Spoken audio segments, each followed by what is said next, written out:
os voy a intentar contar la importancia que tiene el concepto de evaluación formativa y la relación con el tema de las competencias, ¿vale? Uno de los problemas que tenemos habitualmente en los centros es que todos partimos de tener muy buenas intenciones con nuestros alumnos, ¿sí? Y acabamos descubriendo que a veces las buenas intenciones no siempre son todo lo efectivas en cuanto al resultado. Incluso tendemos a confundir mucho los términos, el término de evaluación con el término de calificación, ¿sí? Hay muchas veces que incluso la administración establece erróneas diferencias en cuanto al concepto. Os voy a poner un vídeo y me vais a decir qué veis y qué relación tiene con vuestros alumnos de clase, ¿vale? Olvidaros del hecho que están haciendo abdominales, ¿vale? Y me vais a intentar decir después quién es quién. Intentáis ponerle nombre a algún alumno de los que tenéis en clase.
Es importante animarle.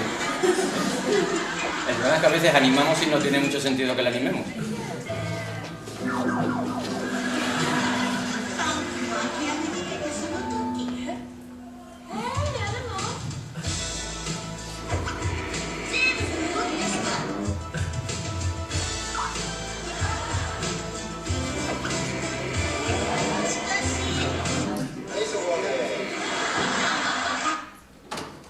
¿Qué es lo que habéis visto? Tiene un montón de relación con lo que pasa en nuestras clases. ¿Qué habéis visto? Una prueba de educación física. Vale, como te he dicho, intenta olvidarte de que están haciendo abdominales. ¿Qué hemos visto? ¿Evaluación o calificación? La pregunta, ¿eh? Las dos cosas. Las dos cosas. ¿En dónde? ¿O en qué? Para calificar tengo que evaluar, correcto. ¿Y qué he evaluado? Una actividad sin tener en cuenta el potencial o vamos con las capacidades del alumno. El perro es evidentemente que no puede levantarse. Luego le vas a calificar. ¿Y qué diferencia hay entre el perro y el mono? El mono puede hacerlo, el perro no. En esa postura. ¿Y qué diferencia hay entre el mono y el niño? Que el niño... Porque los dos lo han hecho.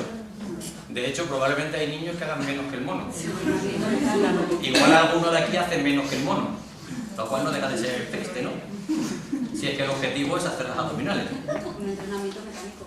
Un entrenamiento mecánico. O sea que en el fondo lo que importa, ¿qué es? ¿Qué diferencia hay entre el niño y el mono? Porque si no sé cuál es la diferencia, entonces... Claro. Pues que el mono no sabe ni para qué lo hace mi hermana, imita el movimiento y punto, ¿no? ¿Y los niños? El niño entiende que es un ejercicio igual para... O sea, ¿tú lo alguna que vez, dice el profe igual, ¿tú ¿no? alguna vez supiste por qué hacías lo que hacías cuando hacías las pruebas? Hombre, sabía que era bueno para el cuerpo.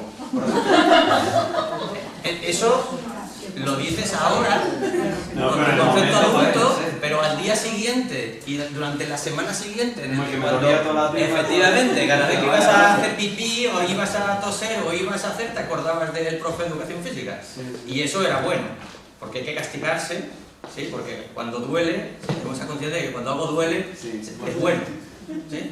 Eso nos han enseñado. La letra con sangradita, yo lo hago por tu bien. Así que, ¿qué diferencia hay entre uno y otro? El objetivo es que el niño parezca que hace una cosa, somos el mono. Sin embargo, en muchos casos, ese concepto de evaluación asociada a calificación solamente a que el alumno reproduzca algo es nuestro máximo éxito. Ya si no conseguimos que lo reproduzca, es que es de necesidades. ¿Sí? El problema es que algunos reproducen sin saber ni por qué ni para qué están haciendo lo que hacen. De hecho, nuestra máxima preocupación muchas veces cuando son pequeños es que lean. ¿Sí? Y que lean mecánicamente. No leen comprensivamente y por iniciar demasiado pronto el proceso acaba ocurriendo que tienen retrasos en el aprendizaje cuando llegan a los 6-7 años. Por haber iniciado demasiado pronto un proceso mecánico que de manera natural no hay nadie que no acabe leyendo. De hecho, en otros países no se empieza el proceso de lectura hasta los 7 años. ¿Sí?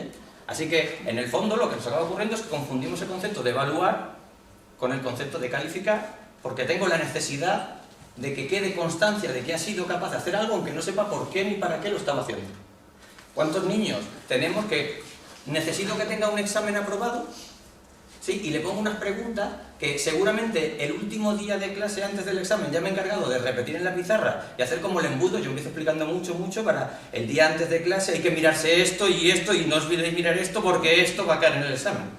Para yo asegurarme de que el niño, con un poco de suerte y un poco de algo, ¿sí?, estudie en casa lo que viene en el libro de texto para poder superar esta pregunta y esta pregunta, y así yo poder decir que sacó un 5 y que aprobó. ¿Sí? Ya, ¿y el proceso de evaluación dónde quedó? ¿Para qué sirve la evaluación? ¿Y qué es evaluación formativa? Se supone que es obligatorio que lo hagamos, entre otras cosas porque nos lo dice hasta el currículum, que nuestra evaluación tiene que tener carácter formativo. Para adaptarnos a la situación del niño, las capacidades, las necesidades que tiene, los apoyos. No, para eso no es la evaluación formativa. ¿Es lo mismo evaluación continua que evaluación formativa?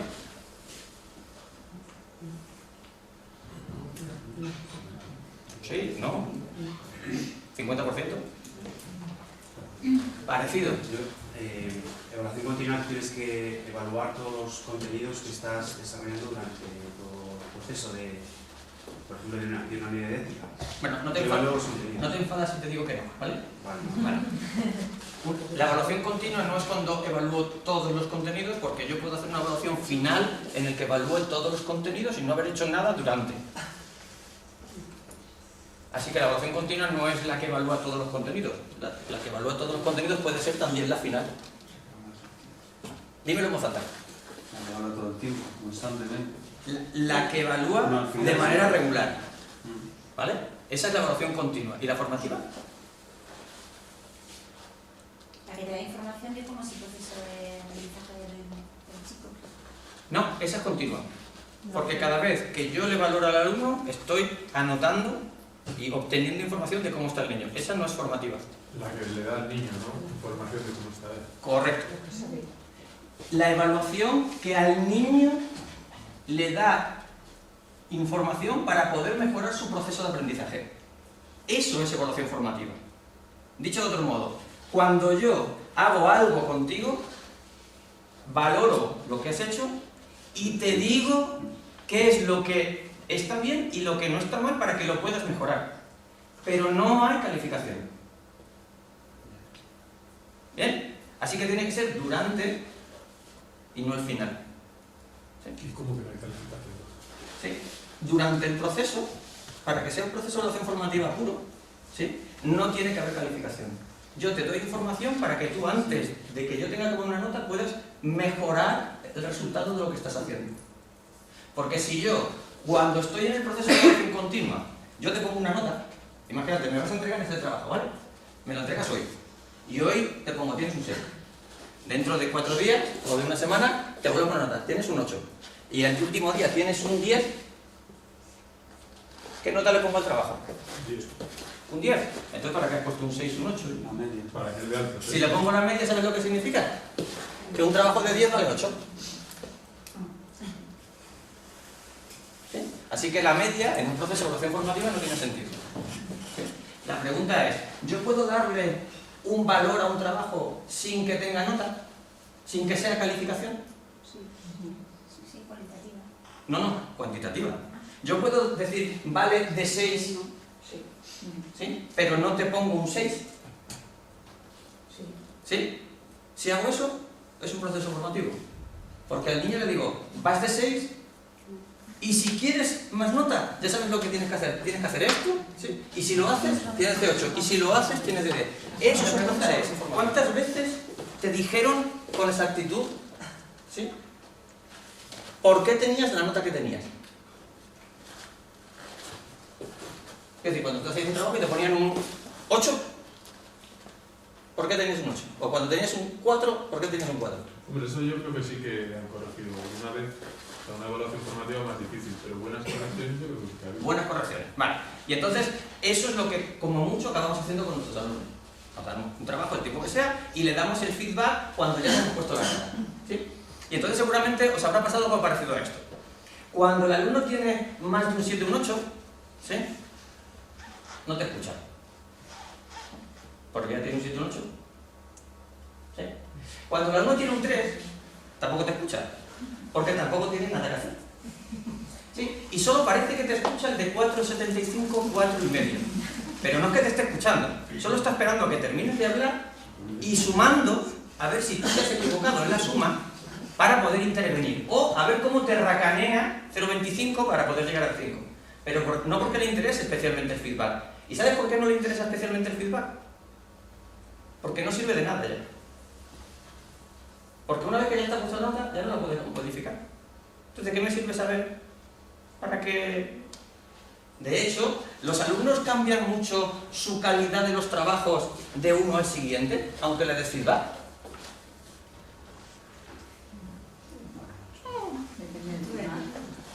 Depende de si te escuchan. Claro. Sí, pero depende de la nota, ya directamente no te escuchan. Ahora la pregunta es, ¿crees que si ese feedback me lo hicieras antes de entregar el trabajo y ponerle nota, habría más posibilidad de que atendieran? Te digo de otro modo. Dentro de un mes me tiene que entregar un trabajo, ¿vale? Y a los 15 días le doy el feedback como si lo estuviese calificando dentro de un mes.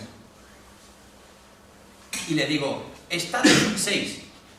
Está bien esto, esto y esto, le falta esto, esto, esto y esto. ¿Sí? Te doy una semana para que me lo vuelvas a entregar. ¿Crees que hay más probabilidades de que haga algo para mejorarlo? ¿Sí, no? Y si a la semana vuelvo a hacer lo mismo y le vuelvo a entregar, le dejo que me entregue el trabajo, ¿creéis que el trabajo estará mejor que a los 15 días? ¿Sí? Seguramente, ¿no? En algunos casos no. En algunos casos no, claro. Básicamente porque tienen el derecho a no mejorar. Porque si a mí me dicen que yo tengo un 6 cuando llevo 15 días, ¿sí? Igual porque tú me digas que puedo hacer más, no quiero. Porque yo no tengo obligación, él no tiene obligación, ni yo de obligarle a sacar el látigo, ni utilizar estrategias para que trabaje, porque no sabe realmente si llega al 5 o no. Pero a lo mejor el alumno no lo quiere hacer porque tiene que hacer otra cosa. Otro trabajo, otra asignatura de que está así, así. O simplemente porque con un 5 le vale. Pero ¿y si tiene un 4,5? ¿Sí? ¿Tu trabajo cuál es, realmente? Como profe. ¿Cuál es tu función realmente con los alumnos? Depende de dónde se mire.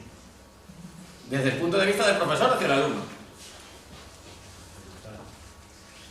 Qué bonita.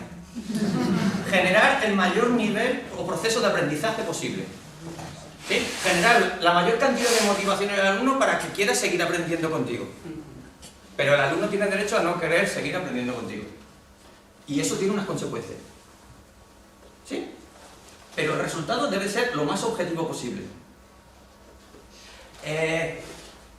¿Recuerdas haber suspendido algún trabajo durante la carrera? ¿Sí? ¿Fuiste a protestar? No. ¿Por qué? No. ¿Miedo? No, ahora los veo y peor me hubiese puesto yo. ¿Y sabes por qué? ¿Sabéis lo que acabas de decir? En el fondo, cuando me calificaron, pensé que me valoraban subjetivamente. ¿Sí?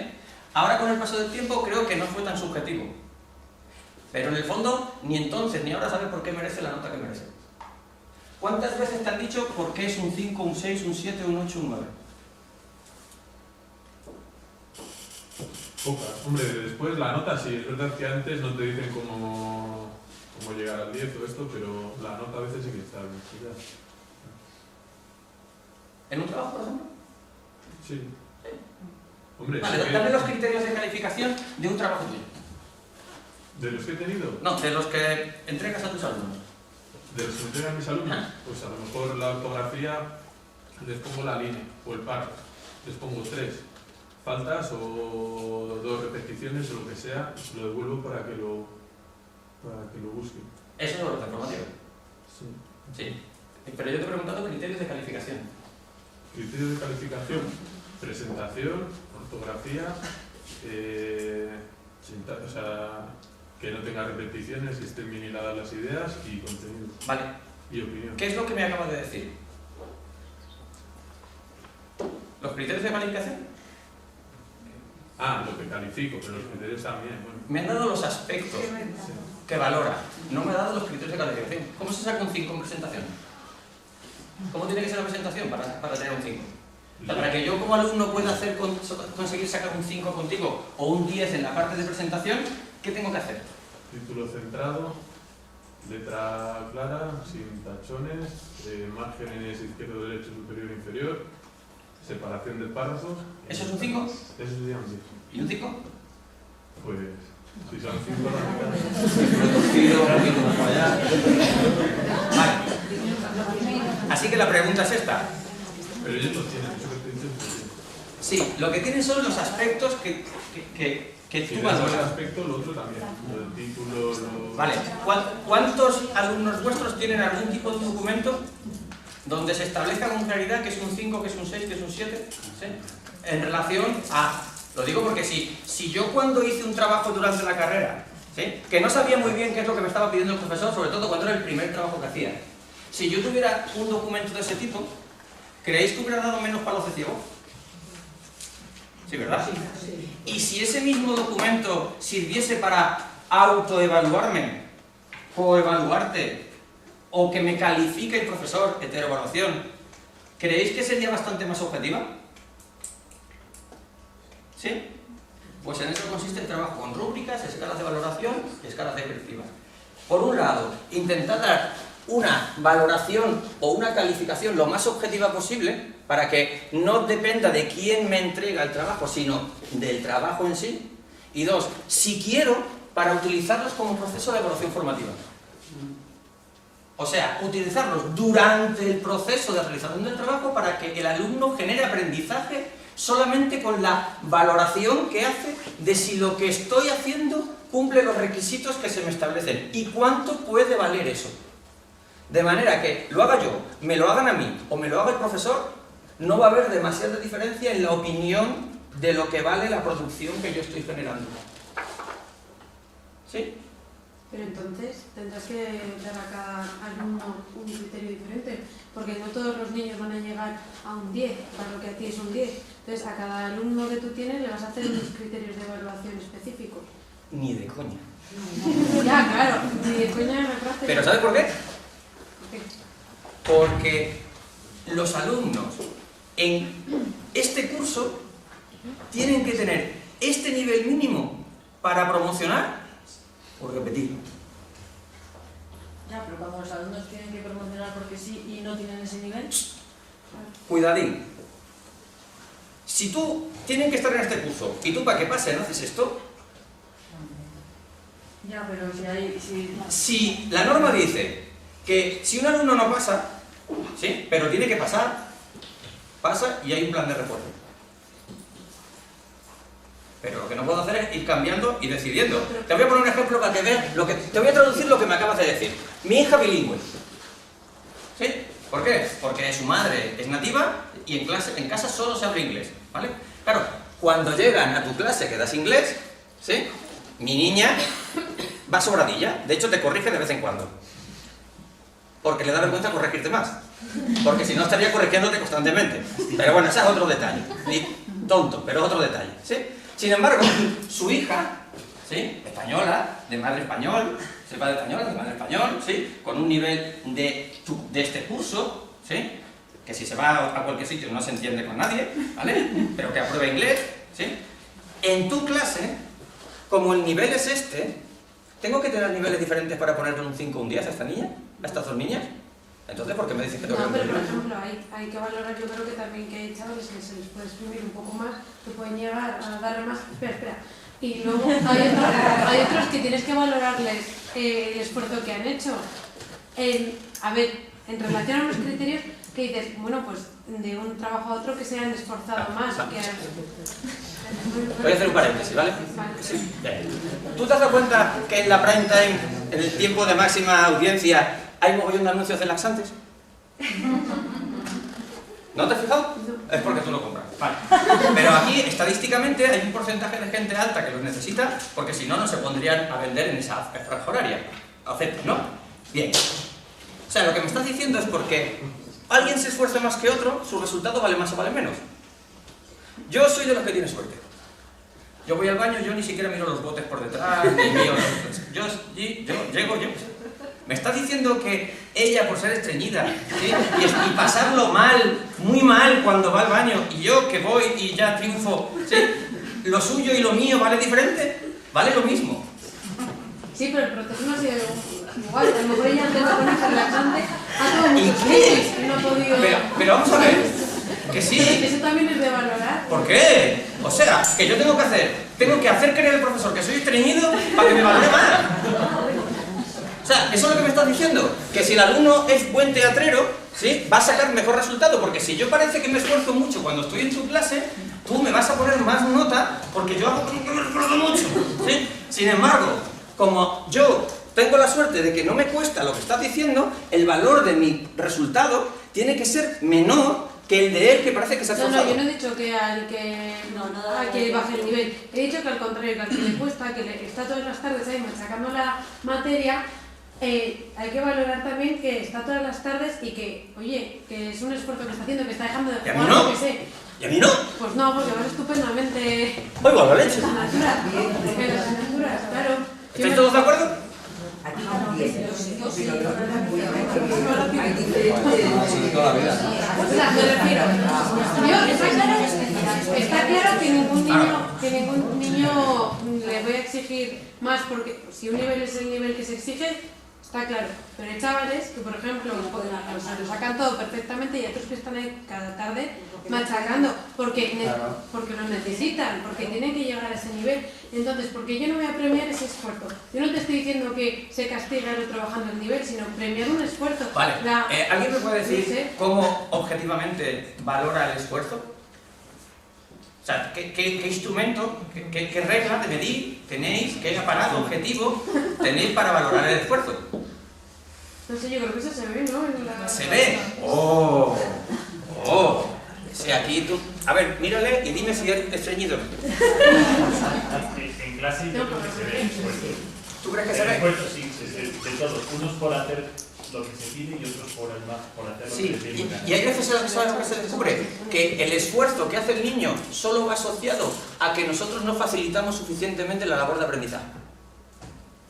Que a veces los niños dedican mucho tiempo a hacer una cosa porque no facilitamos el proceso de aprendizaje.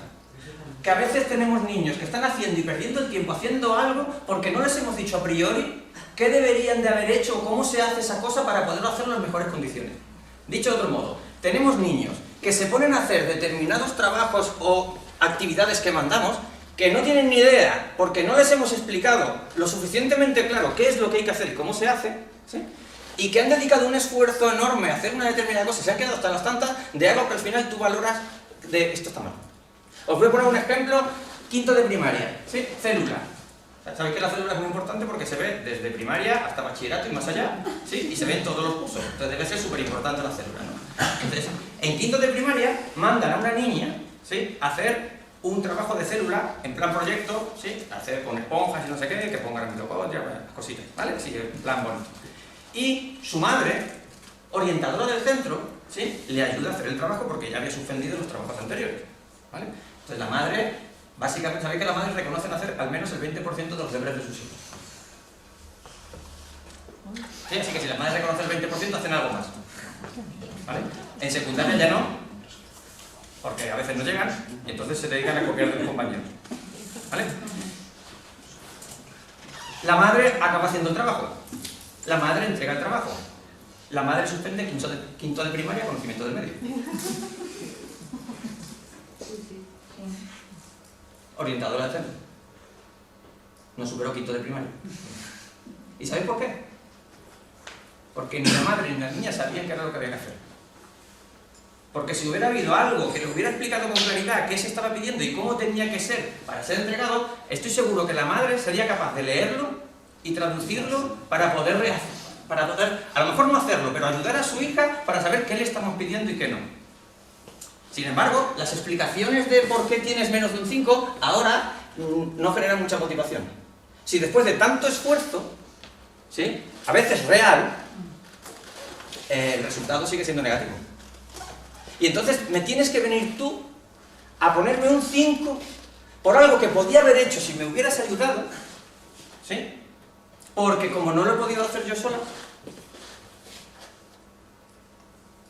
Por eso, lo de bajar o subir o valorar el esfuerzo, lo que hay que ver es si realmente el niño no tiene la capacidad para, o tiene la capacidad pero no le estamos dando las herramientas ni los recursos para que pueda desarrollar su capacidad.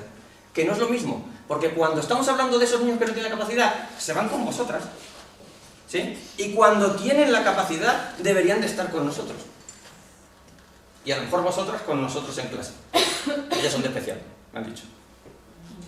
Ah, vale. ¿Sí?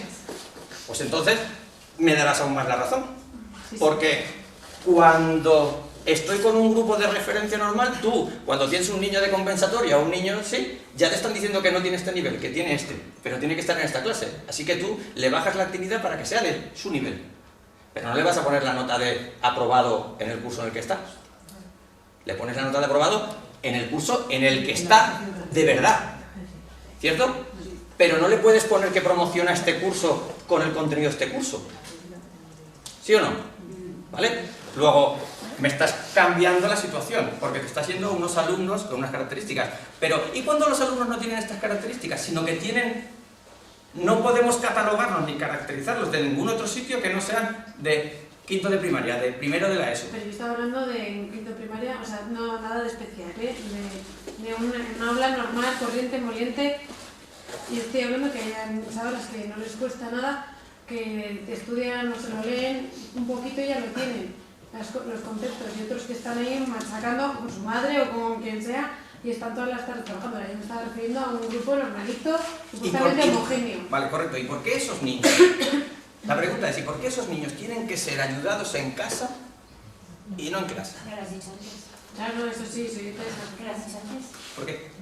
Porque no ha sido buen profesor, no lo ha transmitido bien. Yo no he dicho eso, ¿eh? A ver, bueno, que no lo ha explicado bien, no tiene claro lo que es. Porque hay veces que la evaluación, si quieres que sea formativa, tiene que estar asociada, en muchos casos, a otras metodologías de trabajo. ¿Sí? Porque, por ejemplo, cuando tengo un niño de esos que le cuesta poco, ¿sí?, en vez de seguir trabajando los aspectos exclusivamente intelectuales, me puedo ir trabajando otro tipo de capacidades como la relación interpersonal, la capacidad de inserción social, la capacidad de exposición oral, la capacidad con otros compañeros trabajando en grupo desde unas perspectivas diferentes. Por ejemplo, ¿quitas puntos en ortografía? ¿Sí? ¿Por qué? Pues sí, yo pienso que es la forma en parte de que tienen que no esa falta de atención y que esa falta de esforzarse en hacerlo, en verlo bien y en escribirlo bien, porque a ver, me refiero, tú les pones una falta, pones, por ejemplo, yo lo que hacía era, o sea, lo que suelo hacer es lo subrayo por debajo para que él se dé cuenta de la falta que tiene, que lo corrija, y si no lo hace bien, pues tiene su repercusión en la nota. Pero me parece, es que si no, ¿cómo corriges tú una falta de ortografía? ¿Cómo ellos se pueden dar cuenta? ¿Le quitas puntos? Depende. O sea, los hiatos, por ejemplo, hasta que no los das, intento que no. Entiendo ya que con bueno, pero bueno, yo te hablo de tercer ciclo, bueno, los hiatos cuando entran, ¿qué otra cosa iba a decir? Así, lo que sí que quito es, si tienes mala ortografía, en el enunciado viene la palabra y la pones mal abajo, sí. Hay que, o sea, eso es... Pregunta, ¿sí? Ya sé que esta es un poco metafísica, ¿vale? Pero, ¿qué aprende alguien cuando le quito puntos por ortografía en una materia que no es de lengua? ¿Sí? Vale, te voy a poner el caso de una alumna, ¿sí? Alumna de quinto de primaria, ¿sí? Le cuesta la de Dios, ¿sí? Con ayuda, con el esfuerzo de su madre para hacer no sé qué, para hacer no sé cuánto, y llega a un 5 en sus actividades, ¿sí? Pero como encima tiene asociado que lleva un carretón de faltas de ortografía, como le aplico la norma, trucutru, suspensa. ¿Qué aprendió? Porque te reto a que encuentres en tu currículum de conocimiento del medio el contenido de ortografía. Sí, viene. No. El vocabulario de la unidad, pero eso para mí, o sea, yo les puedo pasar otra cosa, pero en el de la fotosíntesis, en el tema de la fotosíntesis, poner fotosíntesis sin tilde, pues no me parece como fallar en otra brújula que no saben que van a usar. Pero yo lo que te digo es, ¿dónde está el contenido de ortografía en tu área? Conocer el vocabulario. No, eso es conocer el vocabulario, no poner ortografía. Ahí hay Dime. competencia lingüística. Correcto. Sí, correcto. Eso es competencia lingüística. Pero no es calificación, o no tiene por qué ser. Porque si yo tengo un alumno que me ha costado Dios y ayuda, que tenga la motivación para trabajar en esta asignatura, y por algo que no pertenece al contenido de esta materia yo le suspendo, se me acabó el alumno. Cuando tiene un alumno con un 7 y saca un 4, ¿sabes lo que ha aprendido en ese examen que ha suspendido? Que tiene que volver a examinarse otra vez de un contenido de notable para, con un poco más de estudio, sacar un 8 y con las mismas faltas quedarse en un 5. Pero de ortografía, ¿qué aprendió? Es que la atención... Correcto. Al escribir, ¿no? Y ahora te voy a tener más cuidado. Y ahora tú dime, ¿qué te motiva más? ¿Sí? Que yo te dé la posibilidad de que lo que me entregues sea sin faltas. Y no te bajo puntos, sino la nota que tengas es la nota que vas a tener en el trabajo, pero no te lo admito sin faltas, o sea, no te lo admito con faltas, o que te baje puntos por tu trabajo. Prefieres la primera. Pero lo que me estás diciendo es que la otra te mola.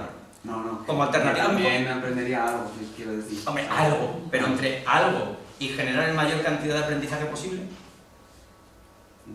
¿Sí? Es decir, porque yo puedo ponerte como requisito que tú me entregas esto, yo te digo, mira, tienes estas faltas, tu trabajo es de 7 y vas a sacar un 7 cuando me lo devuelvas sin faltas.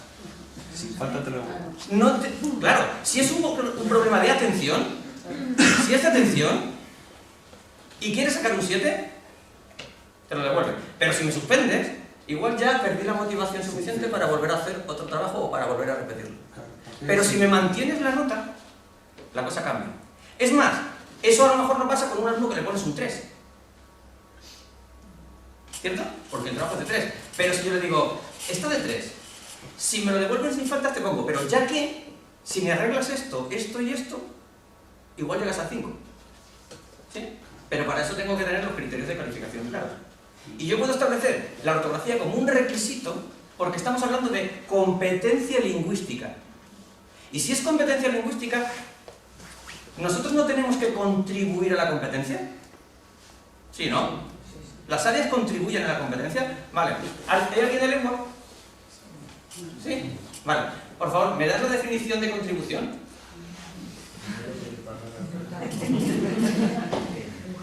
En el diccionario, ¿alguien sabe qué es contribuir? Aportar una parte. Aportar una parte, ¿sí? Ayudar entre varios a conseguir un objetivo común, ¿cierto?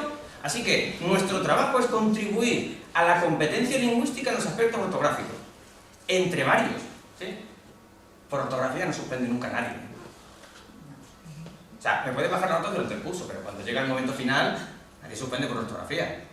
De hecho, el número 1 de selectividad del último año, que fue de 10 puntos, le entrevistaron en Castilla y León y le preguntaron que por qué había sacado 9,998. Y el tío contestó, hombre, teniendo en cuenta que no pongo ni una tilde. Así que ese tío llegó a selectividad con una media de 10. ¿Sí? Porque para sacar de media 9,900, ¿sí? Llegó con una media de 10.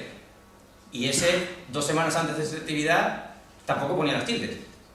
Ni antes. Así que seguro que tuvo profesores que les bajaban puntos por la nota, por las tildes y por la ortografía. Pero cuando llega el momento de poner la calificación al finalizar el curso, ¡tachán! Eso sí, menos al pringado del 5, el 6 y el 7, que como se descuide por la ortografía se baja al 4.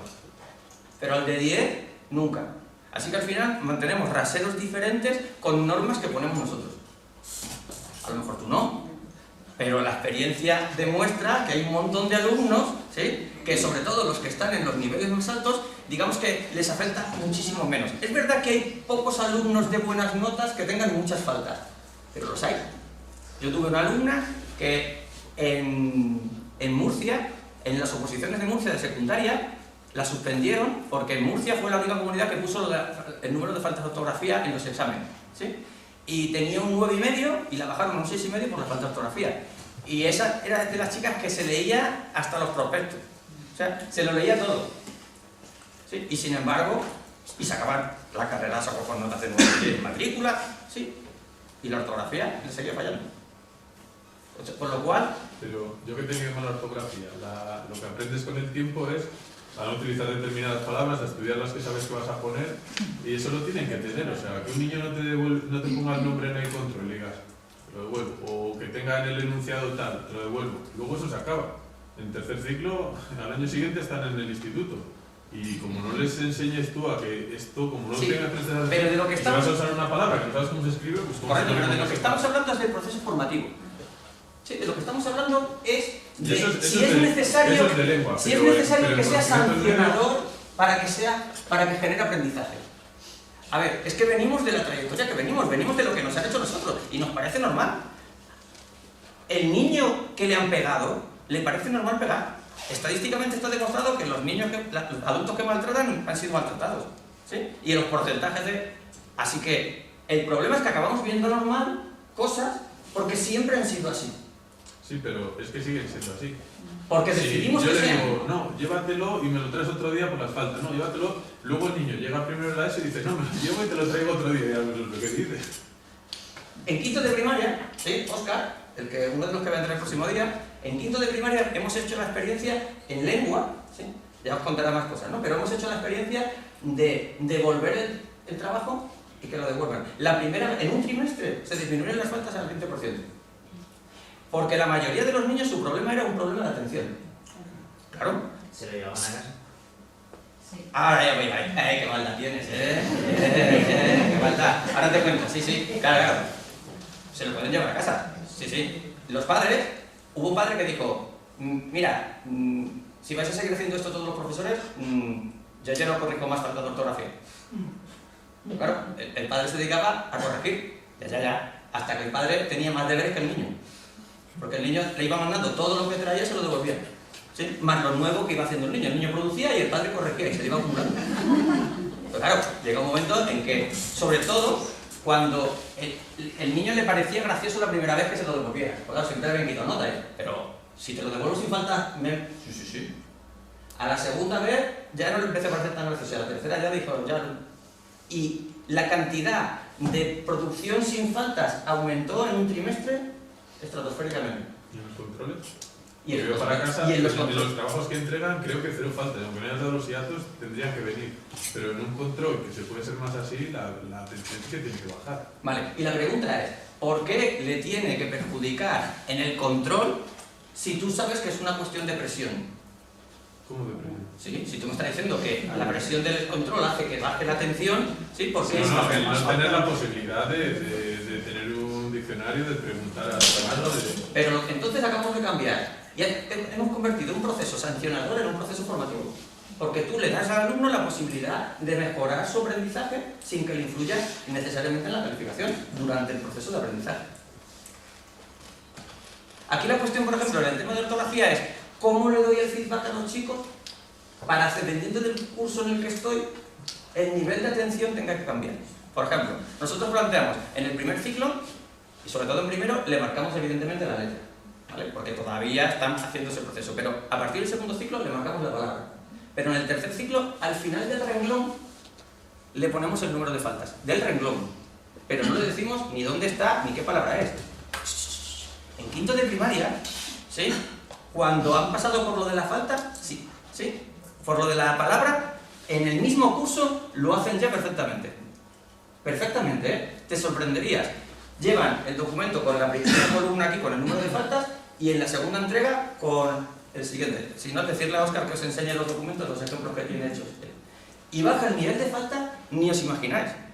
Ni os imagináis. Otra cosa después entrar, por ejemplo, con el tema de los dictados colaborativos o cooperativos y otro tipo de propuestas, ¿vale? Que os podemos contar. Pero la idea fundamental es entender que yo puedo generar procesos de aprendizaje durante el tiempo que estoy en clase. En quinto de primaria, Óscar está utilizando un sistema de autorregulación. ¿Sabéis lo que significa eso? ¿Sabéis qué es la autorregulación? La autorregulación consiste en que el tiempo de clase es tiempo de trabajo, ¿vale? Mientras que normalmente el tiempo de clase es tiempo de corrección de deberes que se han hecho fuera de casa en la pizarra, ¿vale? Entonces, durante las 2 semanas que dura la unidad didáctica, los 3 primeros días se explican una serie de cosas básicas y después los niños deciden qué actividad van a ir haciendo cada día de todas las que se le ha establecido en un programa que tiene que hacer. Y deciden cuándo y qué, y con quién las hacen. Y utilizando un sistema de rúbricas y escalas de valoración, los alumnos hacen procesos de autoevaluación para hacer la corrección y generar aprendizaje. De tal manera que durante el tiempo de clase, el profesor puede estar ayudando a los alumnos o a los grupos de alumnos sin necesidad de que tengan que ser sus padres. ¿Qué significa? Que el alumno que los hace en clase no se los lleva para casa. Así que se matan por hacerlos en clase para no llevárselos a casa. Y los padres están encantados. Quinto de primaria. Pero es que en infantil ya se trabaja con sistemas de autorregulación. Pero eso implica cambiar el concepto en el que metodológicamente enseñamos. Quiero decir, es cambiar el enfoque de yo llego y me paso todo el día explicando esta unidad didáctica y vuelvo a explicar al día siguiente otro poco y otro al día siguiente otro poco. ¿Sí? ¿Tenéis la sensación de que se escuchan mucho o poco? Poco o nada he oído, ¿vale? Entonces, la pregunta es esta. Si soy consciente de que mis explicaciones se escuchan poco o nada, y después el número de aprobados es razonable, ¿sabéis por qué aprueban? Porque trabajan en casa. Por 2 razones. Una, porque trabajan en casa. 2, porque tienen un libro de texto, ¿sí?, en el que está lo que tú has explicado. Y 3, porque antes del examen ya te encargas tú de decirle mirar esto, mirar esto, mirar esto y mirar esto. Así que la pregunta es, si todo ese tiempo que yo he dedicado a hacer explicaciones, que soy consciente de que el nivel de atención es bajo, y que además los que me atienden son los que menos le hace falta, porque aunque no estuviese yo también lo harían bien, ¿por qué no utilizar ese tiempo de clase para hacer trabajo aquí? ¿Y qué es lo que hacemos habitualmente? Que se llevan el trabajo a casa, hacen las actividades en casa solos, que en muchos casos con la edad ya no tienen quien les pueda ayudar, así que cuando vienen a clase vienen sin los deberes hechos, o copiados de sus padres, o copiados de compañeros. Y cuando llegamos a clase, tú tampoco puedes saber si el alumno que sale a la pizarra a hacer el ejercicio lo sabe hacer o no, en muchos casos. Yo aprobé latín sin saber nada de latín. ¿Sabes cómo? Porque yo hacía los deberes copiándoselos a alguien y cuando la profesora pedía salir a la pizarra a hacer los deberes, yo me salía voluntario a aquella frase que me había aprendido de memoria. Salía a la pizarra, la escribía y me decía la profesora, bien, yo me sentaba y eso me valía un punto. Y como se podía sacar hasta un 2 y pico, con un 3,5 en el examen, aprobaba.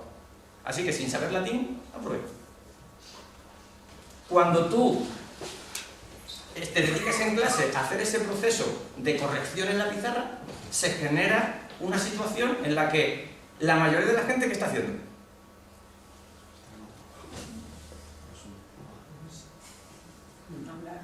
Unos hablan. Alguno copia los deberes si es que tú después el cuaderno es imprescindible, pero si no se lo copia a otro de clase, que tampoco es mucho problema. ¿Sí? ¿Y qué valor tiene? Real. Para alguno vale, seguro, pero real. Para la clase, para los que necesitan, para los que en casa no fueron capaces de hacerlo solo.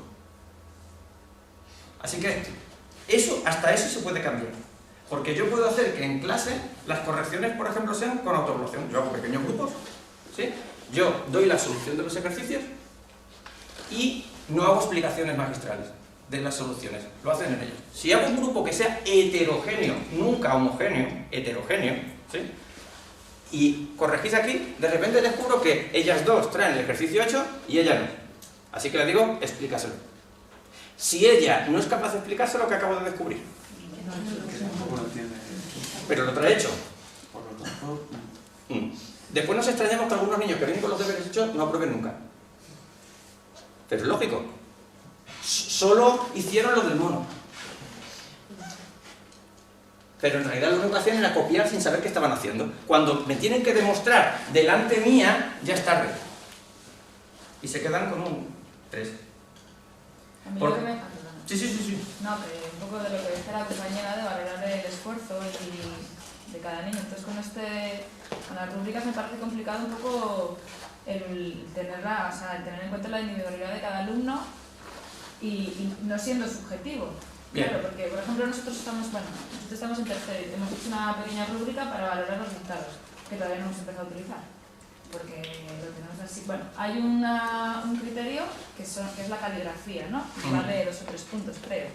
Pero claro, tengo una niña, por ejemplo, que tiene una letra maravillosa. Es decir, que tendría un 3 siempre que hace un dictado.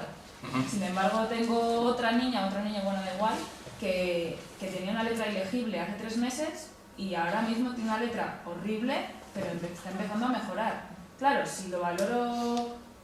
O sea, no lo sé cómo funciona esto. Si valoro tal y como... Si lo valoro con la rúbrica y con esos 3 puntos, si a la niña que tiene la letra perfecta le ha dado un 3, a esa letra que te digo que ha mejorado mucho, es que no la podría dar ni un 0,5. Pero claro, se ha esforzado y ha mejorado muchísimo. O sea, no sé si me explico. Sí. Vale. Entonces creo que no tiene mucho en cuenta la individualidad de cada alumno, o sí se puede hacer de alguna manera, Vale. no lo sé. Una cosa es que la rúbrica lo que nos dice es lo que el alumno tiene que tener claro, que es lo que tiene que ser capaz de hacer como mínimo. Y eso es muy útil tanto para el profesor como para el alumno como para su padre. ¿Vale? Porque lo importante es saber hasta dónde tienen que llegar. Durante el proceso, nosotros hacemos realmente evaluaciones. ¿Sí? Y tú puedes jugar. Pero cuando tienes que decidir si el niño pasa o no pasa, es en función de lo que ocurre cuando llega junio, ¿cierto? Claro, tú también lo que tienes que tener en cuenta es que tú puedes jugar con el hecho de valorar que está mejorando, que está evolucionando. La pregunta es, ¿eso cuando llegue junio lo vas a tener en cuenta? Claro, si está aquí y ha mejorado y tú le has puesto que lo ha hecho muy bien, porque ha mejorado mucho, pero está aquí, ¿sí? Tú durante los trimestres puedes hacerlo, pero ¿sabes el problema que acabas teniendo cuando llegue junio, verdad? Que si sigue aquí y le has puesto bien, ¿sabes lo que pasa, no? Que ahora ¿cómo le explica a los padres que está insuficiente? ¿Sí? Por eso, que sea objetiva no es un problema. Pero lo que nos ayuda sobre todo es para que sean conscientes dónde tienen que poner mayor nivel de atención y qué aspectos son mejorables. ¿Vale? En primaria, yo considero obligado, por lo menos éticamente, valorar la motivación, el trabajo, el esfuerzo en clase. Quizás la solución sería proponer una rúbrica que trate la motivación, que trate el esfuerzo. Supongo que sería muy difícil, pero yo creo que sería la solución. Es que eso es como valorar al estreñido por encima del que Pues nos algo hace. habría que hacer. Yo creo, o sea, en primaria, sobre todo en los primeros niveles, me parece esencial valorar la motivación y el esfuerzo de un niño. Yo Correcto. creo que si De no- hecho, la razón por la cual no tiene sentido, ¿sí?, suspender a determinados alumnos, sobre todo es porque mi hija es de diciembre, ¿sí?, es adoptada de China, vino con un problema de oído, no descubrimos hasta que estaba en 5 años que no oía nada, ¿sí?, y ahora está en primero de primaria y es una candidata a repetir. Sin embargo, su nivel de progresión es mayor que el de cualquiera de clase, porque ahora que oye, va como una moto, pero todavía no habla con toda la claridad que podría hablar después de que ya lleva 3 años casi en España, ¿sí? Pero si yo mantengo unos criterios fijos, correcto, pero eso no significa que yo no tenga que tener con claridad qué es lo que mi niña debería de estar haciendo en este curso, aunque yo tomo la decisión de que promocione, que son dos cosas distintas. Esto es lo que realmente se debería de estar haciendo en este nivel y hemos determinado, y otra cosa es que yo decida que promocione o no porque crea que va a poder continuar. Que son dos cosas diferentes. Si vas a estas rúbricas, igual te cargas la motivación de ese niño desde octubre. No, porque lo que tú buscas, ¿sí?, es que la rúbrica va evolucionando conforme va evolucionando. O sea, tú no pones la rúbrica de junio en septiembre, ¿sí? Pero tú siempre tienes que tener en cuenta qué es lo que quieres que los niños tengan que hacer como mínimo cuando llegue junio. Porque tu trabajo está en que consigan alcanzar ese nivel, ¿cierto o no? ¿Sí? Si no lo alcanzan, tendremos que ver qué es lo que genera que no lleguemos a alcanzar ese nivel.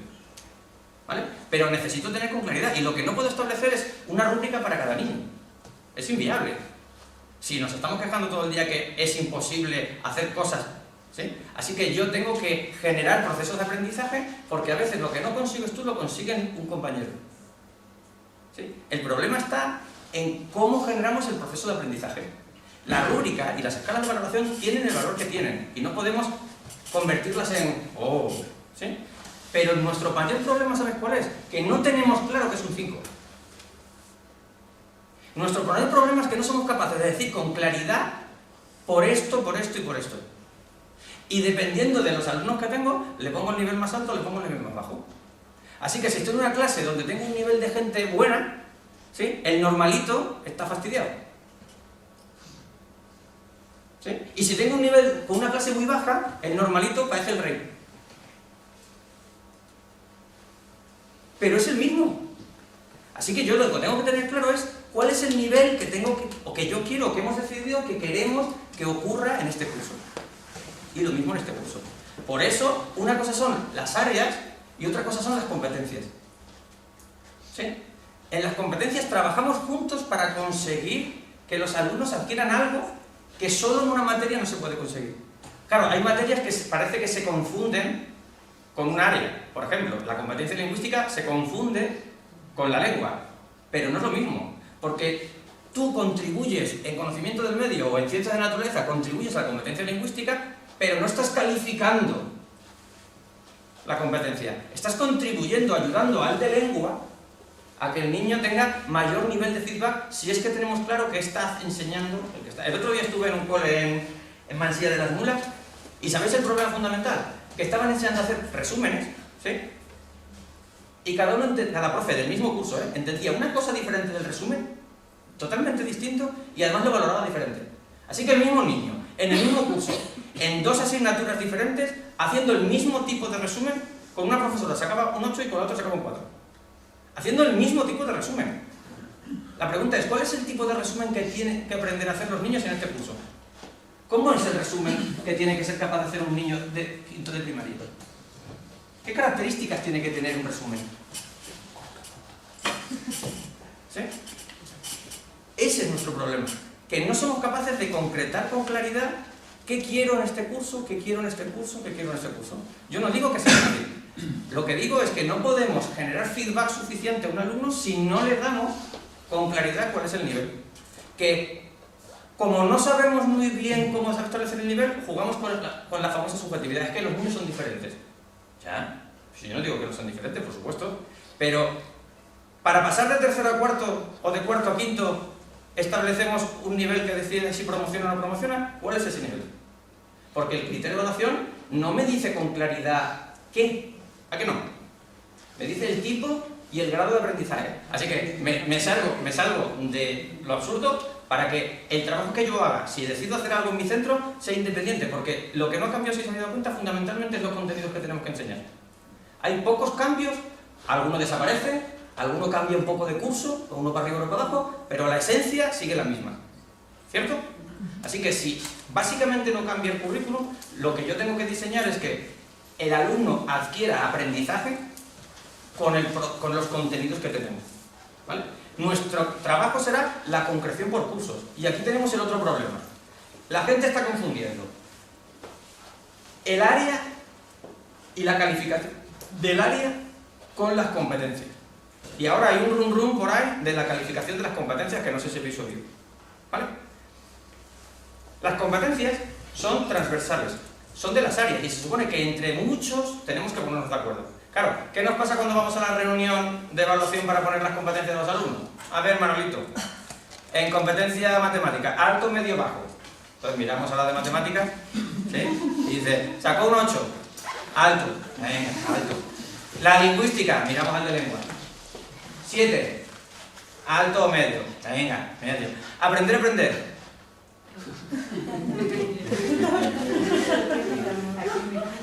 Y alguien dice, la de plástica, yo le he visto que hace, venga, pues lo que tú digas.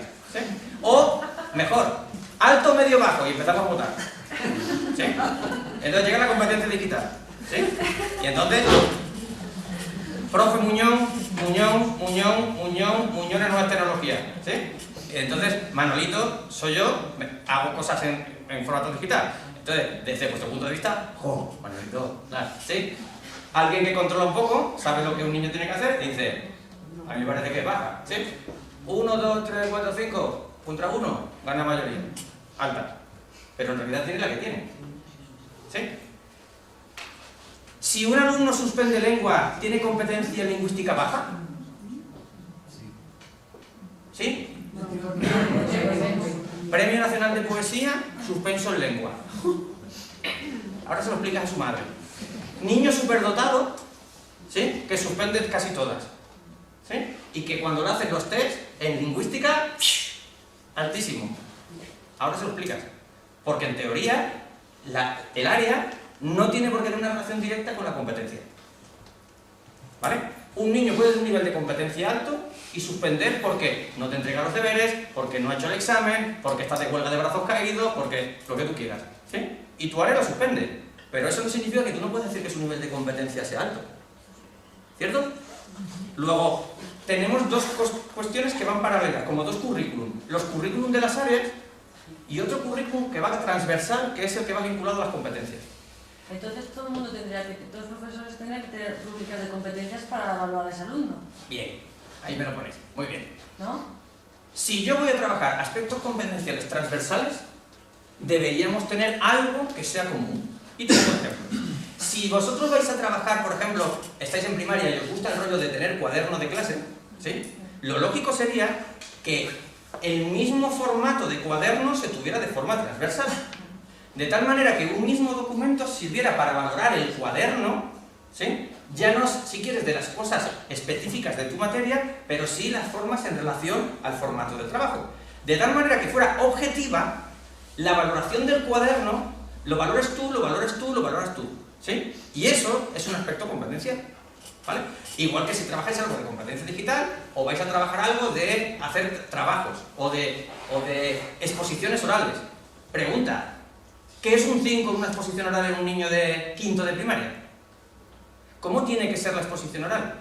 Y la otra pregunta, ¿cómo le damos el feedback para decirle cómo tiene que ser una exposición oral?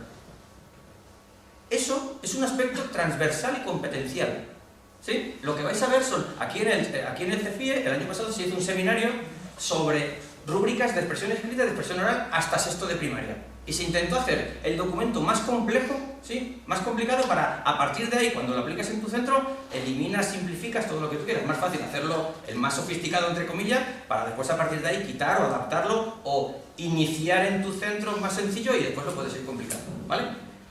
Y ya están hechas. Así que os dejaremos un montón de documentos, tanto de los que se utilizaron aquí en el CEFIE como las que tenemos nosotros. Ahora os enseñaré algo, ¿vale? Que voy bien todavía de tiempo. Entonces, la idea sobre todo es entender que si eres consciente de que hay aspectos transversales que se vinculan a aspectos de competencia, eso debería ser consensuado. Me voy al ejemplo de ortografía que hablábamos antes. Si yo tomo la decisión en mi centro, ¿sí? Como equipo directivo y con el claustro de profesores, de que le vamos a utilizar el proceso de formación, evaluación formativa, cuando a los alumnos le estamos pidiendo trabajos, algunos trabajos, ahora hablaré del tipo de trabajo, pero vamos a darle ese feedback para que pueda demostrar si es una cuestión de atención, ¿sí? Y os insisto en el que utilizando el sistema la atención mejora y los alumnos acaban mejorando y entregando sin faltas, ¿vale? O con un nivel de faltas muchísimo más bajo, ¿vale? Sin que influya en la calificación, ¿sí? Durante el proceso. Tenemos que ponernos de acuerdo en este curso cómo damos el feedback. Si yo digo que lo voy a decir en la palabra, todos debemos hacerlo en la palabra, o si lo hacemos en el renglón, todos lo hacemos en el renglón. Que para eso está el equipo de ciclo o ahora el equipo de nivel, que es el que determina que este curso lo hacemos así, o que el nivel de exigencia del cuaderno va a ser así.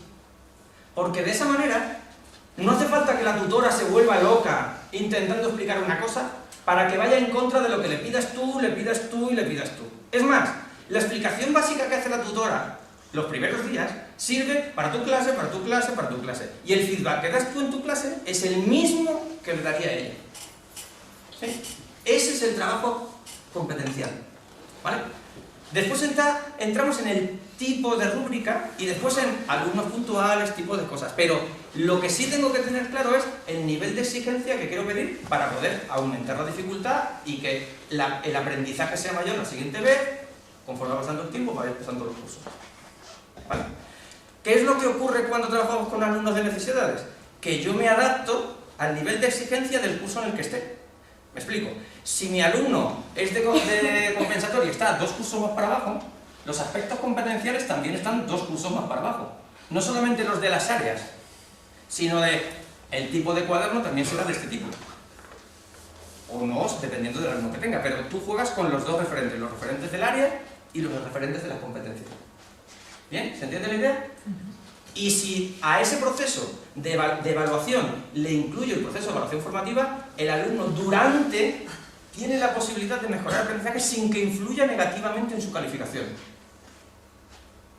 ¿Sí? Si no hago eso, la cantidad de aprendizaje que se produce está demostrado que es menor. ¿Sí? Pongo un ejemplo rápido de otra cosa para que veáis cómo se puede cambiar el enfoque del tiempo de trabajo en clase, ¿vale? Y ahora os enseño rúbrica. Esto lo hemos probado desde tercero de primaria, ¿vale? Hasta arriba. ¿Sí? Y consiste en cambiar el proceso en el que el alumno adquiere el conocimiento de tu materia. Normalmente siempre empezamos con explicaciones y exposiciones, ¿vale? Para al final hacer un examen en el que el alumno se hace una serie de preguntas. Así que os propongo que probéis algo como esto. Yo cojo al alumno con el libro de texto que además entiende porque está hecho para la edad y el nivel de comprensión que tiene. Y le pedís que busquen las 10 preguntas que cree que tú le pondrías en el examen. ¿Vale? Y él intenta escribir la pregunta y la respuesta que cree que tú le pondrías, que sean las preguntas más importantes de esa unidad, ¿vale? Sin que la hayas explicado. ¿Sí? A veces, ¿sabes lo que descubres cuando haces eso? ¿Sabes lo que han descubierto algunos profes? Que las preguntas que les hacen, en realidad al profesor no le gustaría. Pero al final son todas de definición, características, palabras, rellena con no sé qué. ¿Sí? Y no hay ninguna pregunta de comprensión, de explicación, de haber comprendido. ¿Vale? Pero claro, la pregunta es, ¿cuándo les enseñamos a hacer eso? ¿Sí? ¿Bien? ¿Está ahí? Vale. Así que,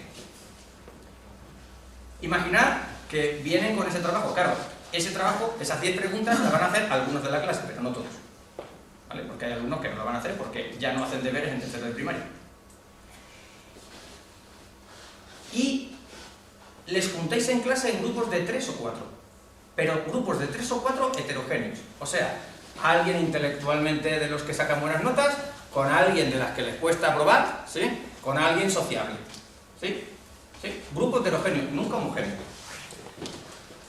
Y empiezan a trabajar. Fijaros que el profesor no ha hecho explicación magistral, como siempre, empieza con... ¿Vale? Y los alumnos tienen que intentar elaborar en grupo las 10 preguntas que ellos consideran que son las preguntas que les gustaría que le pusieran en el examen porque consideran que son las mejores preguntas posibles. ¿Sí? Y al menos 2 tienen que ser de relación. O sea, 2 preguntas no pueden estar directas en el texto. ¿Bien? ¿Se entiende hasta ahí? Vamos. El tiempo de trabajo en clase, ¿sabéis en qué consiste? Una parte del tiempo de clase, que el profesor va pasando por los grupos comprobando el tipo de preguntas y el tipo de respuestas. La redacción de la pregunta y la explicación de la respuesta. Y a veces descubres que en los primeros días hay grupos que las 10 preguntas salen de la primera hoja.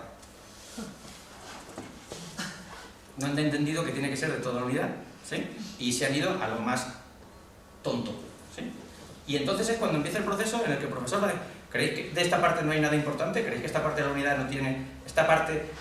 ¿Alguien es capaz de explicarle a los demás de qué va esto? ¿Sí? Y hacen ese proceso de conjunto. Cuando han pasado los días, después también hacemos lo de la corrección que se explicaba antes de las actividades, ¿vale? Cuando han pasado X días, ¿creéis que las preguntas que están ahí pueden llegar a reflejar lo más importante de la unidad? Si tú estás constantemente pasando por los grupos y ayudándoles y reorientándoles. ¿Sí? Vale. ¿Y cuántas preguntas tienes? Si tengo 5 grupos en clase, por ejemplo, 5 por 4. ¿5 por 4? Bien. 5 por 4, si tengo 5 grupos, 4 personas, 20 alumnos aproximadamente, voy a tener con 5 grupos y le hacen 10 preguntas, 50 preguntas. no todas van a ser diferentes, hay algunas que se van a parecer mucho, ¿sí? Pero lo que está claro es que va a haber 50 preguntas y seguramente las 50 preguntas que a mí se me podrían llegar a ocurrir, incluso más de las que a mí se me podrían llegar a ocurrir, ¿cierto? Y en cada grupo al menos hay 2 preguntas en que relacionan la información. ¿Bien? Relacionan la información. Vale.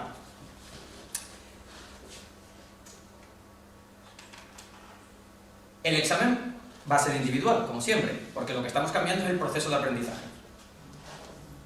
Ahora tenéis el proceso de entrenamiento de esas preguntas, porque claro, tu grupo ha hecho 10 preguntas, guay, pero yo os voy a dar 50. ¿Sí? Así que 40 preguntas tenéis que mirarlo, pero muchas preguntas son iguales o trabajan lo mismo desde una perspectiva diferente. Pongo 10 por poner un ejemplo, ¿vale? Pueden ser 5.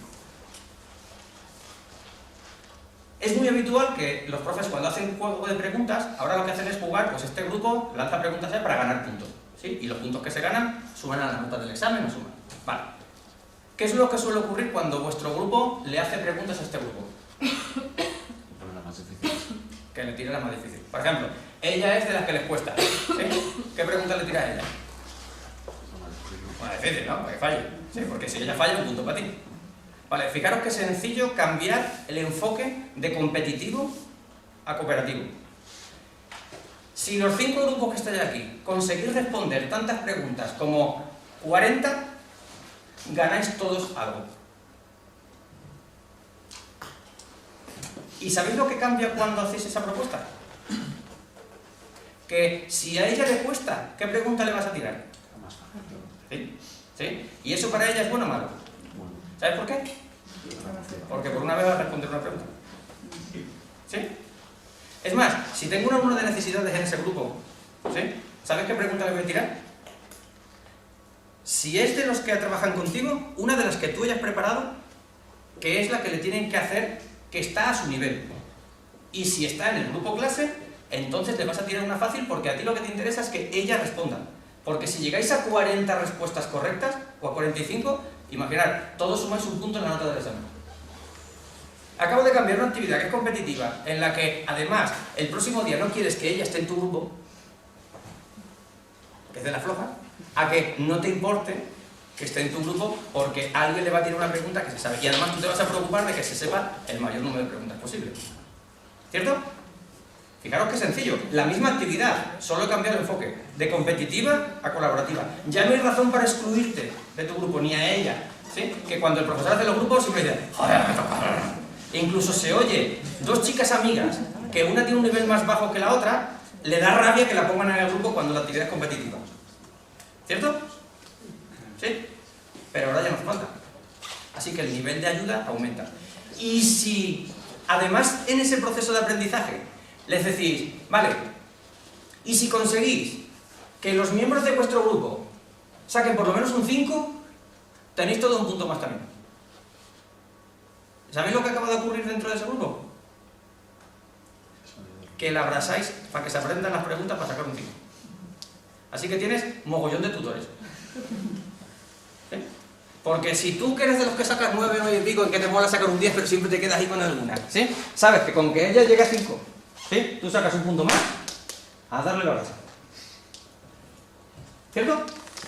Luego, genero trabajo en clase que provoca que haya mayor nivel de aprendizaje y sobre todo mayor implicación sin necesidad de exclusión. ¿Sí?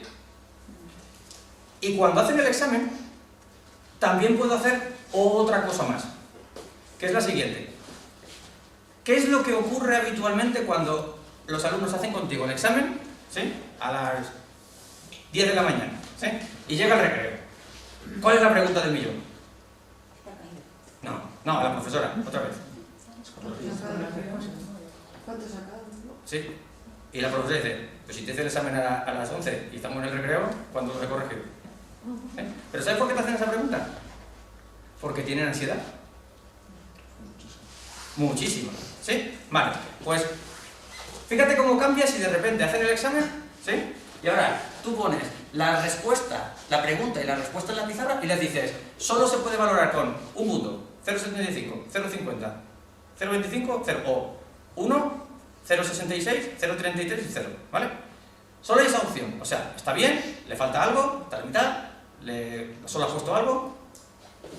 Y tú decides quién corrige el examen de quién. ¿Vale? Para evitar los problemas con los alumnos de necesidades, no vaya a ser que un alumno de necesidades sea corregido por un gañán, que haga un comentario absurdo sobre la respuesta de un compañero. ¿Vale? Así que yo decido quién corrige el examen de quién. Vale.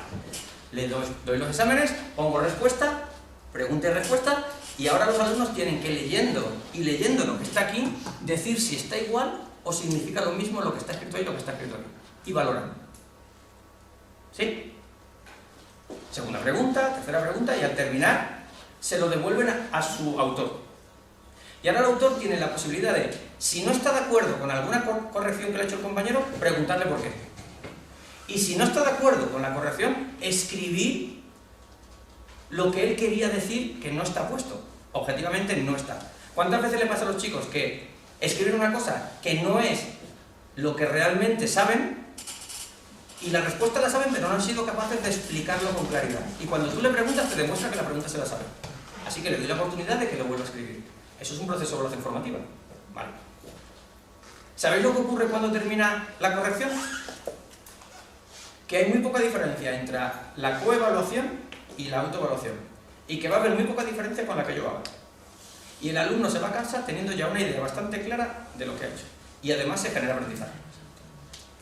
Dime. Pero en niveles más altos, ¿no? A partir de que ya si son capaces de autoevaluarse, que continuamente le están preguntando, ¿y esto está bien? ¿Y esto está bien? Correcto. ¿Cuándo le pongo? En la universidad también pasa.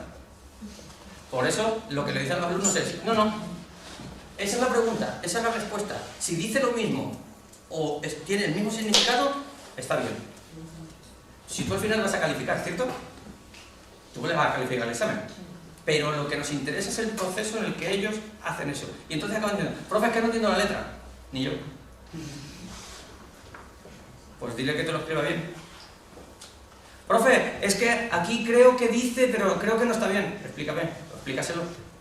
Es decir, haces un proceso de aprendizaje durante el tiempo en el que se está haciendo el examen y a posteriori. Y como a mí, ¿qué es lo que me interesa? Que haya aprendizaje, ¿no? Pues estoy generando otra nueva situación ya desde que iniciáramos en el tema de las preguntas. ¿Bien? Entonces, ¿qué es lo que buscamos? Buscamos que los chicos puedan tener instrumentos que valoren ese proceso. Por ejemplo, las preguntas que hace el grupo, yo les puedo dar un documento donde valoremos el tipo de preguntas que hacen y cómo se hacen las preguntas. Por ejemplo, ¿vosotros valoraríais las 10 preguntas que hace el grupo? Las preguntas que hacen para ser estudiadas, ¿sí? Y que las estás haciendo en clase constantemente con la intervención del profesor, los compañeros, ¿esas 10 preguntas las valoraríais para la calificación del grupo? ¿Sí, no? ¿Vale? Pues tendremos que decirles que es un 5, que es un 6, que es un 7. ¿Sí? Si tienen preguntas de calidad, si las preguntas están relacionadas con la respuesta, etcétera, etcétera. ¿Vale? Tenéis ejemplos. Les podemos valorar el propio examen. ¿Sí? Pero en esas actividades, hay actividades, todas las actividades que hemos hecho son de calificación. ¿Hay actividades que solo sean de evaluación? En lo que he contado, ¿qué actividades son solo de evaluación?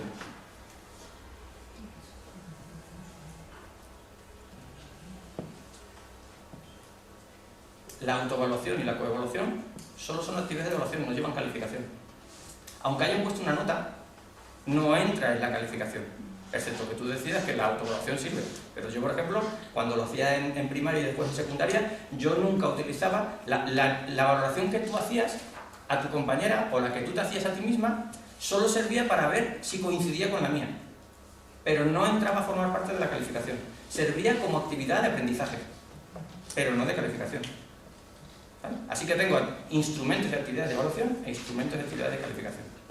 ¿Vale? Tú decías que no servían de calificación, ¿no? Los chicos tenían claro que lo que estaban haciendo no servía para nada, digamos. ¿Y eso no les creaba la pregunta de ¿para qué lo hacemos entonces? Para el juego es este que correcto. traemos. Claro. Tú tienes dos opciones. ¿sí? Decirles que va a influir o decirles que no va a influir, ¿sí? Cuando los alumnos ya han pasado por este proceso, lo hacen para saber qué nota van a tener, muy aproximada, porque si hacen una evaluación objetiva, la nota no va a ser diferenciarse mucho de la que yo ponga, porque los criterios deben ser similares. El entrenado coincide bastante. Claro, y entonces los chicos, cuando utilizan este tipo de instrumentos, lo que les sirve para tomar la decisión, por ejemplo, de tomar la decisión de, pues voy a seguir intentando mejorar o me quedo con mi 7. ¿Sí? Pero sobre todo, lo que el alumno tiene que tener claro es que la nota no depende de quién hace el trabajo. Yo era alumno de notable, ¿sí? Entonces yo siempre hago experimentos, ¿sí? Cuando estaba en la carrera yo era igual de así ahora que cuando estaba en la carrera. Entonces, una vez con un profesor hicimos la experiencia. Tú eras de 9 y yo era de 7. Así que yo un día, ya cansado, entregué mi trabajo con tu nombre. Y tú lo entregaste con mi nombre, lo puse de acuerdo con un colega, ¿sí? Y mi trabajo fue valorado con un 7, ¿sí? Y el tuyo con un 9. O sea, lo que yo entregué con tu nombre, con mi nombre, pero tu trabajo, valió 7 otra vez. Y el mío, que lo entregaste tú, con tu nombre, valió 9. ¿Sí? Mi nombre vale 9. Hombre, claro, es que tu nombre vale 9 porque tenemos alumnos de 6, o no tenéis alumnos de 6, de bien, y no tenéis alumnos de... ¿Sabéis por qué tenemos alumnos de bien? Porque hagan lo que hagan, el resultado siempre... ¿Sí? Hay alumnos que al empezar el curso ya saben la nota que le va a poner, y no cambia mucho. Así que ¿sabes lo que significa eso, no? Que no hemos generado más aprendizaje que el que ya... ¿Sí? Sin embargo, cuando el instrumento de valoración es objetivo, ¿sí? Lo que nos acaba pasando es que el niño que es muy bueno, tendemos a verlo muy bueno, ¿sí? Por eso hay muchos profes que intentan corregir sin mirar el nombre. ¿Lo habéis hecho alguna vez? ¿Sí? Y a veces te sorprendes, en positivo y en negativo, ¿sí? De la que pensaba que iba a ser de 9, ¿sí? Y de repente se queda en un 7 pelado. Cuando ves el nombre, algo no ha hecho bien. Y vuelves a mirar. Ay, sí. ¿Sí? Y al revés, de repente, el que siempre es de 6 saca un 8. No, ese no. ¿Sí? Que no tiene mucho sentido. Pero es que ahí está el hecho de que si los criterios son objetivos, deberían de ser independientes de quién entrega el trabajo. Y como los alumnos, y os pasa a vosotros, son muy reticentes a la valoración objetiva del profesor, tengo que intentar utilizar instrumentos que hagan que el alumno crea en que realmente la nota que está obteniendo no depende de quién es, sino del resultado del trabajo. Por eso es tan interesante que los criterios sean objetivos, sean claros, sean públicos, sean visibles, ¿sí? Y que el alumno tenga la posibilidad de coger el mismo instrumento, coger el trabajo del otro y decir, ¿te das cuenta de que no es una cuestión mía, que es una cuestión? Por eso, si te anticipas, el nivel de reclamaciones y de preguntas, por ejemplo, cuando haces esto con los exámenes, disminuye a casi nada o nada. ¿Por qué? Porque antes de venir ya saben. Y otra de las cosas que yo hago cuando vienen los chicos a hacer alguna reclamación, incluso los mayores, es, vale, me lo vas a leer en voz alta. Y en cuanto le dices que te lea la cosa en voz alta, al tercer renglón dejan de leer. Primero, porque no están acostumbrados a leer en voz alta para que se entienda, ¿sí? Y segundo, porque la mayoría de las veces no se entiende con claridad. Somos nosotros los que hacemos muchas veces el esfuerzo de traducir lo que está escrito. ¿Por qué? Porque intentamos ver más allá. Y claro, depende de quién vemos más allá o no. Claro, cuando un compañero es el que lo ve, es mucho más objetivo, ¿sí? Y entonces, a ti ya te facilita, porque además el otro es verdad. Es que yo quería decir, pues escríbemelo. Porque yo como profesor no me importa que me lo vuelva a escribir, y si me lo escribe y me demuestra que lo que escribió no era lo que realmente sabía, le pongo la nota buena. Pero si lo que me escribe vuelve a ser un error, entonces tengo que ir... No le puedo poner más nota de la que es, aunque se haya esforzado. Entonces mi trabajo será cómo hago que genere ese aprendizaje. Y por eso aparecen la idea de los proyectos, la idea de... Pero es que no podemos meternos en el trabajo por proyecto, que ahora está tan de moda y ahora... Si yo no he generado un nivel de autonomía y de aprender a aprender suficiente haciendo un periodo de transición. Claro, tú es ahora en el que tú estás acostumbrado a que te digan qué tienes que hacer, cómo se tiene que hacer y qué hacer. Y no tienes que valorarte nunca nada. Y pasas a un proyecto en el que no te dicen lo que tienes que hacer, ni cómo se hace, ni nada, y tú tienes que generar aprendizaje y tienes que autoevaluarte. Es imposible. Y yo pregunto, cuando se autoevalúan, ¿no se crea como un competitividad entre ellos, que tú mira lo que has sacado, unos se ríen de otros? Pregunto, que nosotros como hemos hecho. Claro, porque depende de cómo haces el proceso de autoevaluación y la claridad en que están los... Ya sí, pero al final ellos van a tener que poner una nota. Vale, Tú has sacado un vale, 7, te lo voy a dar la vuelta. ¿Es que cuando tú le das la nota ahora no pasa? Depende cómo lo plantees tú, porque ¿Cuando lo dices escondidas? No, o se lo das a una individualmente. O sea, o fíjate, igual... vale, mira. O sea, que en vez de resolver el problema, lo tapas. El problema sigue existiendo y para que no ocurra, lo que haces es decírselo al oído. No, pero bueno... Es una broma. Entiéndeme, si el problema sigue existiendo, lo que tendré que hacer es buscar la actividad que hace que la gente sea consciente. Pregunta, ¿tú crees que cuando meten un grupo a un alumno que le cuesta, no todo el mundo sabe que le cuesta? ¿O que hace compensatoria? Todo el mundo lo sabe, ¿no? ¿Sí o no? ¿Por qué tengo que intentar esconderlo? Lo que puedo plantear es que le puedan ayudar a sus compañeros. Pero para que le puedan ayudar, tengo que establecer los instrumentos y los recursos para que puedan ayudar en clase. Dicho de otro modo, ¿sabéis que hay una tendencia, que es la original, pero que no la habíamos hecho, que todo el apoyo, si es posible, se haga dentro de clase?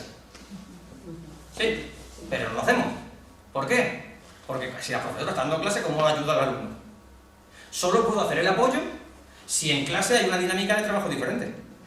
Si en clase se está trabajando, ¿sí? Podéis ver los ejemplos de aprendizaje cooperativo, de trabajo por proyectos, la profesora de apoyo puede entrar perfectamente a ayudar dentro de ese grupo. Pero no puede ocurrir cuando la sesión es magistral. Por eso, en los sitios donde están trabajando con aprendizaje cooperativo y por proyectos, las profes de especial entran en las aulas y no sacan al niño fuera.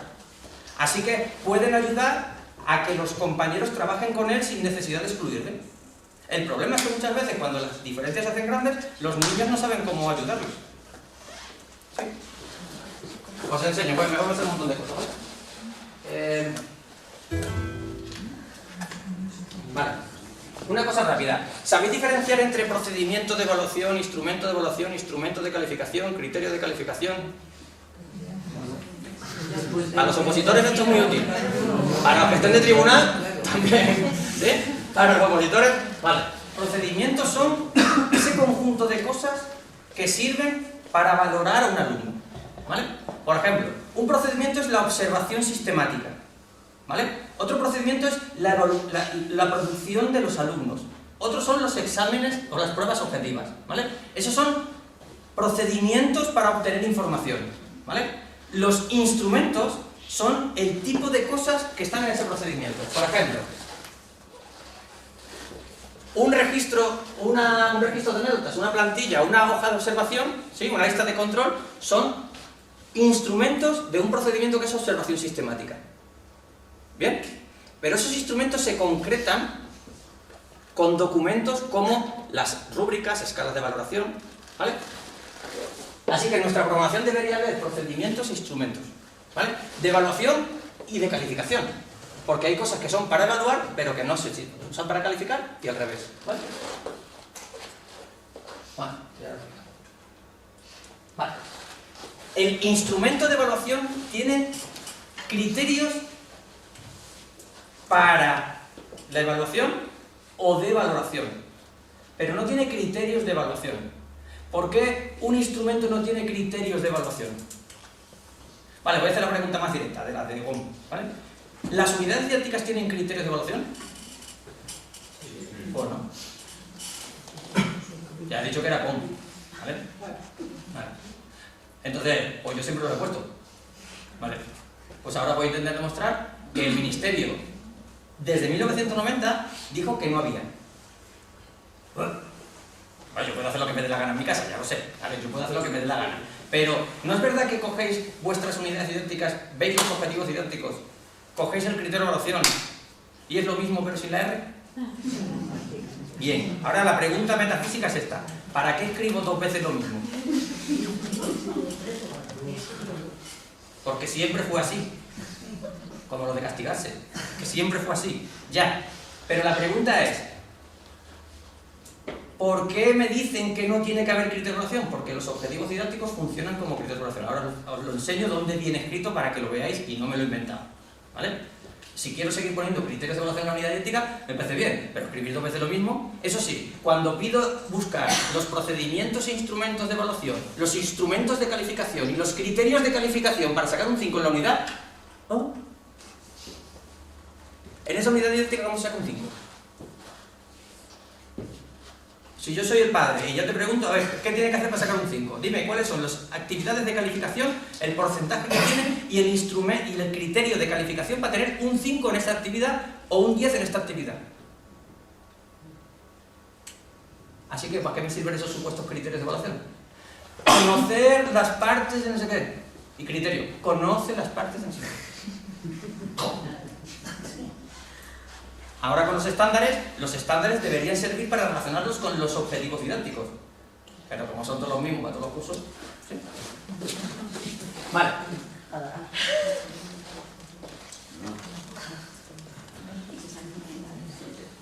En estos 2 libros, ¿sí?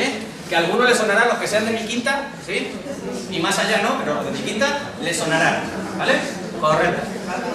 Pero estos 2 libros los publicaron en el 96. Y las cajas rojas son del 92, ¿vale? Los hicieron para explicar el Real Decreto de primaria, el Real Decreto 82 de 1996, el Reglamento Orgánico sí, y el Royes de secundaria, el Real Decreto 83, que para vuestra curiosidad siguen vigentes, porque todavía no han sacado otro. Hay modificaciones, pero siguen en vigor, ¿vale? Cuando convocan las oposiciones todavía aparece referenciado, ¿vale? Y ahí dice, con claridad cristalina, objetivos deben expresar de manera expresa posible las capacidades que han de desarrollar. Y dice, para ello deben formularse, establecen el tipo y grado de aprendizaje. Lo mismo que los criterios de evaluación. Si recordáis, los criterios de evaluación se definen como el instrumento que establece el tipo y grado de aprendizaje. ¿Alguien me dice en qué se diferencia un objetivo de un contenido y un criterio? ¿O un objetivo de un criterio de evaluación? ¿El objetivo se escribe como un verbo? Sí. ¿El criterio? ¿El criterio de evaluación se escribe con un verbo? ¿Cómo que no? Vale, sí.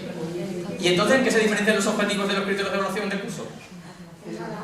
Sí, en una cosa muy importante, en que los criterios de evaluación tienen contenidos concretos y los objetivos no. Si tú coges los objetivos no vienen contenidos concretos. Si coges el criterio de evaluación, tiene un contenido de algún bloque dentro del criterio.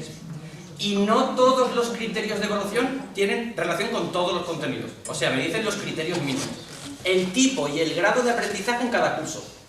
Por eso los criterios de evaluación del primer ciclo, que nos daban en primaria, del segundo ciclo, del tercer ciclo, evolucionan en dificultad. Marcan el mismo contenido y cambia la dificultad. El tipo y el grado. Si veis en la siguiente, dice, los objetivos didácticos al hacer determinadas capacidades, al determinar aprendizaje, definen intenciones. Los objetivos funcionan como criterios de evaluación de la unidad.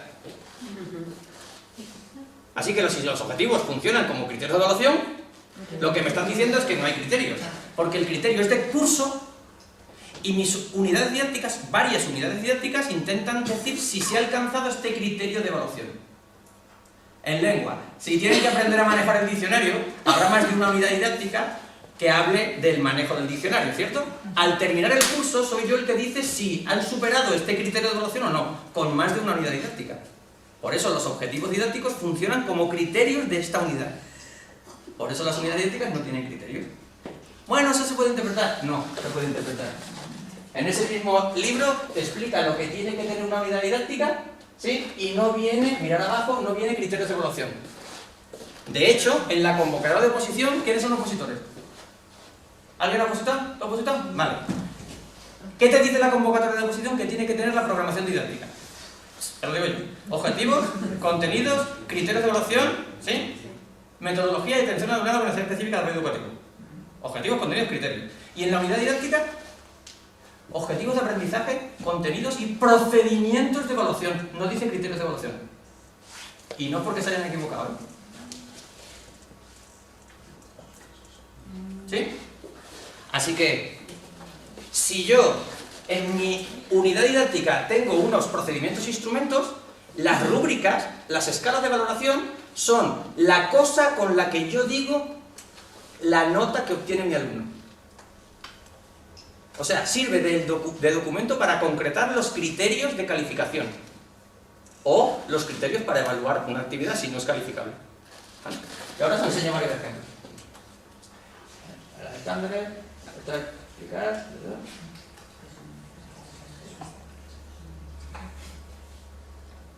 Vale, mirad, esta la he sacado de internet, ¿vale? Esta está sacada de internet. Decidme cuál es el problema de utilizar un instrumento como este, ¿vale? Es una rúbrica para los trabajos escritos. Sí, vos. No por amplia. No es por amplia, no.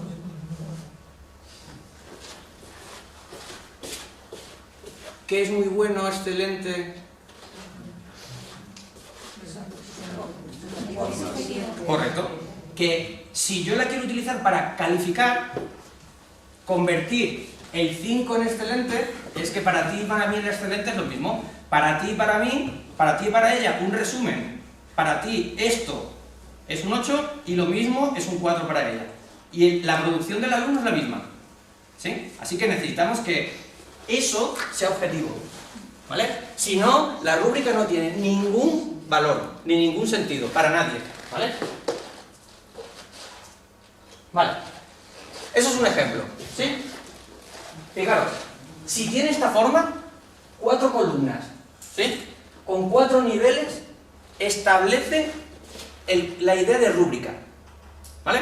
Me da igual que arriba ponga 1, 2, 3, 4, muy bien, bien, regular, mal, excelente, nada, o lo que sea. Pero la frase identifica cómo el alumno lo ha hecho.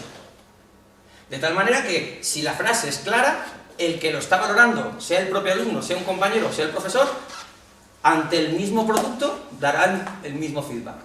¿Vale? ¿Cuál es el problema? Aquí en esta columna se ponen los aspectos a valorar, que era lo que me decías al principio, y aquí pongo los niveles. ¿Sí? ¿Cuál es el problema? Que hay veces que de la misma cosa no soy capaz de sacar 4 niveles. O hay veces que de la misma aspecto a valorar me salen 7. Con lo cual la rúbrica a veces, cuando la intento utilizar para calificar, no es buena. Sirve para dar buen feedback en evaluación, pero a veces para la calificación no es tan buena. Porque entonces, igual, el aspecto intermedio este no tiene el mismo valor para ti que el otro. Es menos importante uno que otro. Pero si a todos les doy 4, 3, 2, 1, al hacer la media me sale un número absurdo en la valoración. ¿Vale? Esto es otro diferente. ¿Vale? Esto es una escala graduada. Aquí lo que se hace es poner la información agrupada. ¿Sí? En vez de meterla en diferentes columnas, si lo haces así, toda esta información es de esta nota, de esta nota y de esta nota. Esta es a veces útil cuando no es muy complicado lo que hay que valorar, ¿vale? Hasta un punto, hasta 3, hasta 6, ¿vale? Esto lo utilizamos en un instituto para el tema de la valoración de los foros. Porque hay muchos profesores ahora que utilizan el Moodle y dentro del Moodle utilizan foros para que los alumnos participen. Entonces, si tú quieres que participen, le tienes que dar algún valor. Entonces, como le daban un valor de un 10%, necesitaban tener un criterio para hacer la valoración de la aportación en el foro, ¿vale? Y entonces, lo que hacían es identificar el tipo de cosas que se tenían que hacer en el foro durante el trimestre, ¿vale? ¿Cómo evidenciaban el aprendizaje para que el profesor no se volviera loco? Muy fácil. Los alumnos, de las aportaciones que habían hecho, que consideraban que eran buenas, sacaban un pantallazo y lo pegaban en un documento de Word. De tal manera que tú, que eras el profesor, las 3 aportaciones que ponían o las 2 líneas que abrían, lo veías en las imágenes que te habían pegado en ese documento de Word. De tal manera que tú no tenías que ir mirando en el foro, alumno por alumno, qué aportación había hecho y si era buena o mala, ¿vale? El alumno ya te la seleccionaba de todas las que había hecho, ¿vale? Eso es otra rúbrica como la anterior, ¿vale? No como la escala de evaluación, sino como la rúbrica. Lo que pasa es que ahora, en vez de estar puesta en columnas así, está puesta hacia abajo. Pero si os fijáis, siempre tienen la misma cantidad de valores y el mismo valor. 2, 1, 0, 2, 1, 0. Igual que 4, 3, 2, 1. 4, 3, 2, 1. ¿Vale? Me da igual ponerla en horizontal que en vertical. ¿Vale? ¿Qué es lo que es interesante para empezar a trabajar cuando estoy en un cole? Identificar, que sería lo que está en gris, las cosas que quiero observar y debajo los niveles en el que yo doy el feedback para que el alumno sepa qué valoro y qué no valoro. O qué valoro de forma intermedia. ¿Vale? Cuando empiezo con cursos bajos, este tipo de documentos es más que suficiente, porque les da feedback suficiente a él y al profesor, para poder sentarse y que él haga una autoevaluación y que tú le vayas diciendo. Pero enseguida hay que aumentar los niveles, porque normalmente de cada cosa siempre hay más de 3 niveles. ¿Vale? Vale, esta es súper sofisticada, esta ya es otra historia, ¿vale? Esto es una escala de valoración. Aquí se pone por horquillas y se meten dentro todos los aspectos. Esto lo hemos utilizado en secundaria, ¿vale? ¿Sí? Y hay una para cada curso. Esta es para los trabajos escritos, ¿vale? Entonces, hasta 4,9, de 5 a 6, de 6 a 7, de 7 a 8. Pero en muchos centros, en vez de hacerla tan meticulosa, lo hacen hasta el 5, hasta el 7, hasta el 9 y hasta el 10, o hasta el 9-10, ¿vale? Cada centro decide, porque claro, cuanto más niveles pongo, más difícil es concretar con claridad los aspectos a valorar, ¿vale? Esto lo explico después, no me da tiempo. Esto. Y esta es hacia donde estamos trabajando ahora, ¿vale? Pero cuidado, no os asustéis. Esto es cuando la gente ya está entrenada y ya tiene muchas costumbres, ¿vale? De trabajar. Es decir, se empieza por las otras sencillitas y la cosa se va aumentando. Pero fijaros, esto es para hacer un trabajo en primero de la ESO, ¿vale? Para empezar a hacer un trabajo en primero de la ESO. La misma está en evolución para segundo, tercero y cuarto, ¿sí? Fijaros. Índice, presentación, organización de la información, aportaciones personal, plagios, cuestiones de redacción, bibliografía y formato de bibliografía, ¿vale? Y estamos en primero de la ESO y están empezando a hacer un trabajo de otro tipo ya, ¿vale? Entonces, como veis, hay algunos aspectos, por ejemplo, la aportación personal al trabajo vale 30 puntos sobre 100 y tiene 1, 2, 3, 4, 5 y 6 niveles, ¿vale? Mientras que arriba el tamaño, extensión y los criterios previos solamente tiene 3 niveles, o el índice tiene 4 niveles. Lo que aparece en rojo son requisitos previos. ¿Me explico? Si un alumno en algún trabajo tiene la cruz puesta en el rojo, aunque la suma de todo le salga más de un 5, no llega al 5. Por ejemplo, si no tiene índice, está muerto. ¿Sí? Igual que si no tiene bibliografía o no tiene arriba... Si presenta tachaduras, no sé qué, no sé cuánto, da igual, ese trabajo no vale. ¿Sí? Esos son requisitos mínimos, condiciones previas, porque si yo no pusiera esas condiciones previas, un alumno que no hiciese algo que para mí es muy importante, como por ejemplo que tenga el índice del trabajo, podría sacar un 8. Y eso es lo que no tiene sentido. Entonces yo pongo requisitos mínimos. ¿Qué tiene de bueno que esto lo tenga al principio? Que no hay ningún alumno que no tenga... Entonces al final sí que tienes que aplicar criterios objetivos, ¿no? Porque esto es lo mínimo, o sea, ya no lo estás objetivando, tú le estás dando un valor y sin claro, esto no sirve de nada todo lo demás. Es que luego ese grado de objetividad en esas... Sí, pero el alumno lo tiene claro desde el principio, no cambia el criterio, no cambia... Si para ti es importante, él decía al principio, para mí tiene que no tener no sé qué, faltas de deseo, no sé qué. Pues si el alumno lo sabe, y lo sabe desde el primer momento, cuidará ese aspecto porque sabe que si no, pasará lo que tenga que pasar, ¿vale? Entonces, eso... Tenerlo al principio hace que los alumnos no entreguen ningún trabajo sin índice.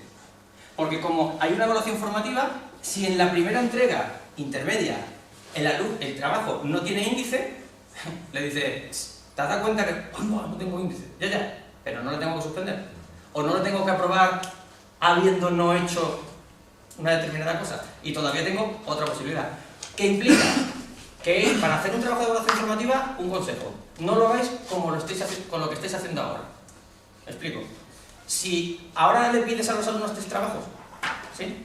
Y ahora cada trabajo lo vas a corregir 2 veces más, es como si hicieras 9 trabajos. Así que, quita 2 y el mismo lo corriges 2 veces. Porque es preferible hacer uno que evolucione y el alumno comprenda que ha mejorado el trabajo con tu información y con tu trabajo y con el suyo, que hacer 3 trabajos igual de buenos o malos. Porque cualquier alumno puede mejorar si yo le digo en qué tiene que mejorar. Y eso me permite adaptarme a su nivel. Porque claro, aunque un alumno sepa, un profesor dice un día, hombre claro, pero es que si yo le digo lo que tiene que hacer para sacar un 10, todos sacan un 10. Ojalá. Ojalá. ¿Qué más quisiera? Pero eso ya te lo digo. Aunque yo os dé esto, algunos no sacan un 10 a la primera, ni a la segunda. ¿Por qué? Porque hay que entrenarse. Pero lo que está claro es que es objetivo cuánto vale mi trabajo entregado a día de hoy así. Y si lo quieres mejorar, entonces te cuesta mucho la caligrafía. Centrémonos en mejorar tu caligrafía porque te está influyendo en un montón de cosas. ¿Sí? Pero el alumno sabe lo importante que es eso. incluso que puede ser un requisito, pero el alumno sabe cuánto vale el resto de lo que ha hecho. Si tú lo estableces como un requisito imprescindible, el alumno sabe que aunque tenga mucha nota en los demás, si no mejora su poligrafía no llega al mínimo. Pero no desvirtúa el valor del resto del trabajo. ¿Entendéis la diferencia? ¿Sí? Entonces, cuando el alumno tiene claro qué cosas estás... Una pregunta. Cuando vosotros hacíais un examen, ¿qué preguntabais al profesor? ¿Cómo va a ser? Tipo test, preguntas cortas, ¿para qué? Para descartar un montón de cosas y centraros en lo que sabéis que va a caer, ¿cierto o no? Si yo al alumno desde el principio le digo que se centre en estos aspectos porque habéis considerado que son importantes, el alumno centra más la atención en los aspectos que tú dices. De hecho, cuando eso se lo dices al final, cuando ha suspendido, no sé qué, igual ya no le motiva suficiente para hacerlo. ¿Y si lo hubiera sabido antes? Pues aquí lo que hacemos es decírselo al principio. Nuestro mayor problema, concretar los instrumentos, que es lo que vais a intentar hacer el próximo día. Y cuidado, el otro día estaban en Aranda y empezaron a hacer el trabajo. Profes de primaria. Se quedaron petados en algo tan tonto como esto. Si las rayas, cuando se subraya, se hacía con regla y era horizontal. Estuvieron discutiendo como media hora cómo poner que los subrayados con las rayas, si el valor máximo era horizontal y con regla, ¿sí? Si valía menos si estaba inclinada, ¿sí? O si se hacía a mano. ¿Qué es lo más importante del trabajo que están haciendo? Centrémonos primero en las cosas más importantes, hagamos una valoración de los aspectos realmente importantes y si después le queréis añadir cosas más superficiales, se añaden, pero sobre la esencia de lo que realmente estáis buscando. ¿Bien? ¿Se entiende esa...? ¿Sí? Después podríamos entrar en el hecho de los trabajos en grupo, ¿sí? Bueno, el que se quiere que se vaya, yo son en punto, ¿vale? Pregunta rápida. ¿Cómo resolvéis el hecho de los trabajos en grupo cuando todos los alumnos sabéis que no merecen la misma nota? Por ejemplo, el grupo tiene un 7, ¿sí? El trabajo tiene un 7, pero él no ha hecho ni el huevo, ¿sí? Ella ha hecho todo el trabajo, ella ha puesto la grapa, ¿sí? Ella ha hecho el dibujo, porque, claro, en proyectos cooperativos, cuando se reparten roles está muy bonito, ¿sí? Pero entonces, él siempre pone la grapa, ella siempre pone la portada, ella siempre hace no sé qué, así que tú eres una magnífica ponedora de grapa. Pero el trabajo no tiene ni papa. ¿Sí? Por eso los roles tienen que cambiar, pero para que cambien los roles tenemos que ser capaces de decirle qué tiene que hacer cuando esté haciendo otra cosa, ¿vale? Entonces, si somos conscientes de que no habéis trabajado igual, ¿cómo resolvéis ese problema como profesor? Eso te suena, ¿eh? ¿Ya? Vale. Ella lo que hace es una cosa que en primaria es muy dura, ¿sí? Que es la siguiente. Si son 5, 7 por 5, si saco un 7, 35, a repartir. ¿Vale? Pero claro, eso emocionalmente tiene un problema gordo. Que si a ella le tenemos que poner un 9, ¿de quién salen los otros esos dos puntos que tiene de más? ¿Medio, medio, medio? Sí, claro. Pero en ese proceso de competencias, ¿sí? De secuenciación de competencias del que hablábamos al principio, que esto está vinculado a la competencia de aprender a aprender, hay alternativas. Por ejemplo, antes de llegar a esos niveles de exigencia que se pueden hacer y funcionan muy bien, yo los he utilizado, cuando lo utilizas, por ejemplo, en primero o en sexto, en primero de primaria, de secundaria o en sexto, la primera vez que utilizas ese sistema tan exigente, al día siguiente tienes 3 madres a verte. De los 3 niños que les han puesto menos nota. Que se la merecen seguro, pero vienen las madres, ¿sí? Por eso se pueden empezar a preparar a los niños con sistemas más suaves. Por ejemplo, a tu trabajo que vale 7, os doy un 5 y os doy 6 puntos a mayores. Darle esos 6 puntos de más a quien consideréis que ha trabajado más. Eso es mucho más suave emocionalmente que para reconocerte a ti que has trabajado más te los tengo que dar yo a una vez que saque un 7. Claro, si en vez de eso os doy un 5, ¿sí? Él ya sabe que sigue teniendo un 5 y no le cuesta nada reconocer que ella ha trabajado más y que haya puntos para ella. Es mucho más suave. Entonces, en ese proceso de competencia en el que trabajamos el reparto de nota, esa secuenciación hace que los profes de un mismo curso saben que cuando trabajan en grupo, el proceso de reparto se hace así. Y para eso, y ya termino, lo prometo, ¿sí? Utilizamos esto. que es un diario de seguimiento intragrupal.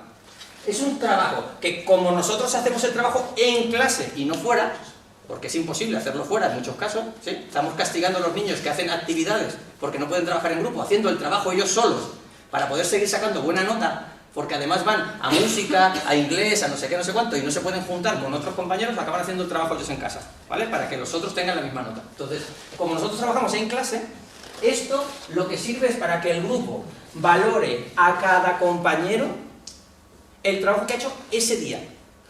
Lo que no tienen es la columna de la izquierda, solo tienen las frases. Y el grupo valora a cada miembro con una frase que identifique lo que han hecho ese día en clase. De esa manera, al terminar los 4, 5, 6 días de trabajo, ellos pueden ver el tipo de frases que han identificado y ellos mismos se han autoevaluado al grupo del trabajo que han hecho. Por lo tanto, hacer el reparto es mucho más sencillo porque las frases que tienen carácter más positivo sirven para que ella tenga más nota y las que tienen carácter más negativo sirven para que tú no te sumes nota o para que tú cedas puntos a ella, ¿vale? Ese proceso, cuando se repite varias veces, los alumnos aprenden a colaborar y ayudar entre ellos y a ser mucho más objetivos. Y si ellos no hacen ese proceso bien, como suele ocurrir a veces al principio, os doy la hoja y os ponéis todos que habéis sido súper guays, ¿sí? Como yo estoy en clase viéndoos, me acerco a vuestro grupo y en mi diario de grupo que tengo anotado digo, a ver, vamos a ver, algo no me he perdido.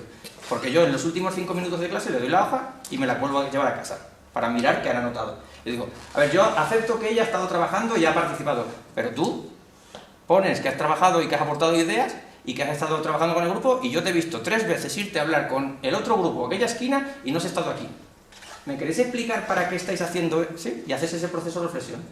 Pero igual que lo haces para reconducir al alumno o al grupo que se le va un poco... ¿sí? Sirve para descubrir, por ejemplo, que de repente en este grupo yo tenía fichada que tú eras la que... Porque cada vez que iba a hablar tú me explicabas, me contabas, y de repente descubro que Cristina tiene la misma valoración que tú y yo no lo había percibido. Y yo digo, uy, qué raro. Así que me sirve para el día siguiente, sin que el grupo se entere, cuando estoy en otro grupo, miro a ver si es verdad que Cristina hace lo mismo que estás haciendo tú. Y descubro que el problema de Cristina es que no me está diciendo realmente en clase lo que ella está aprendiendo. Porque le cuesta mucho expresarse en público, porque, ¿sí? Y te deja siempre a ti que hagas. Así que me sirve para que llegue al día siguiente y diga, vale, hoy ya no, lo explica otra persona, decidid quién lo explica. Y cuando yo digo al grupo decidid quién lo explica, yo podría decir que lo explica Cristina, ¿no? Pero voy a decir, decidid quién lo explica. ¿Sabéis a quién miran todos si no pueden mirarla a ella? A Cristina, de cajón, porque saben que lo va a decir bien, ¿sí? Así que sin que yo le diga a Cristina, sus compañeros hacen que sea Cristina la que tenga que explicar. Y esa información la he obtenido de lo que ellos me han dicho, porque cada vez que yo venía aquí, ella pasaba a un segundo plano. ¿Cuántas chicas, casi siempre, algún chico, pero cuántas chicas tenemos en clase que sabiendo la respuesta nunca la dicen? Y cuando el profesor dice la respuesta a un compañero, dice... Esa es su mayor satisfacción, ¿sí? Porque no se atreven a decirlo por si acaso no es la respuesta, aunque saben que es la respuesta correcta. Eso es un nivel de autoestima bajo. Así que yo puedo intervenir en el resto de las capacidades. Antes hablamos que en vez de trabajar solamente lo intelectual, tenemos las relaciones interpersonales, lo afectivo-motivacional, ¿sí? Otras capacidades. Así que los procesos de evaluación formativa lo que nos permiten es que los chicos se involucren dentro del trabajo y les ayudemos a generar mayor nivel de aprendizaje. Las rúbricas solamente es una forma de conseguir que haya mayor nivel de aprendizaje porque desde el inicio los alumnos, si nosotros queremos, podemos darle la información que genera feedback positivo para intentar mejorar.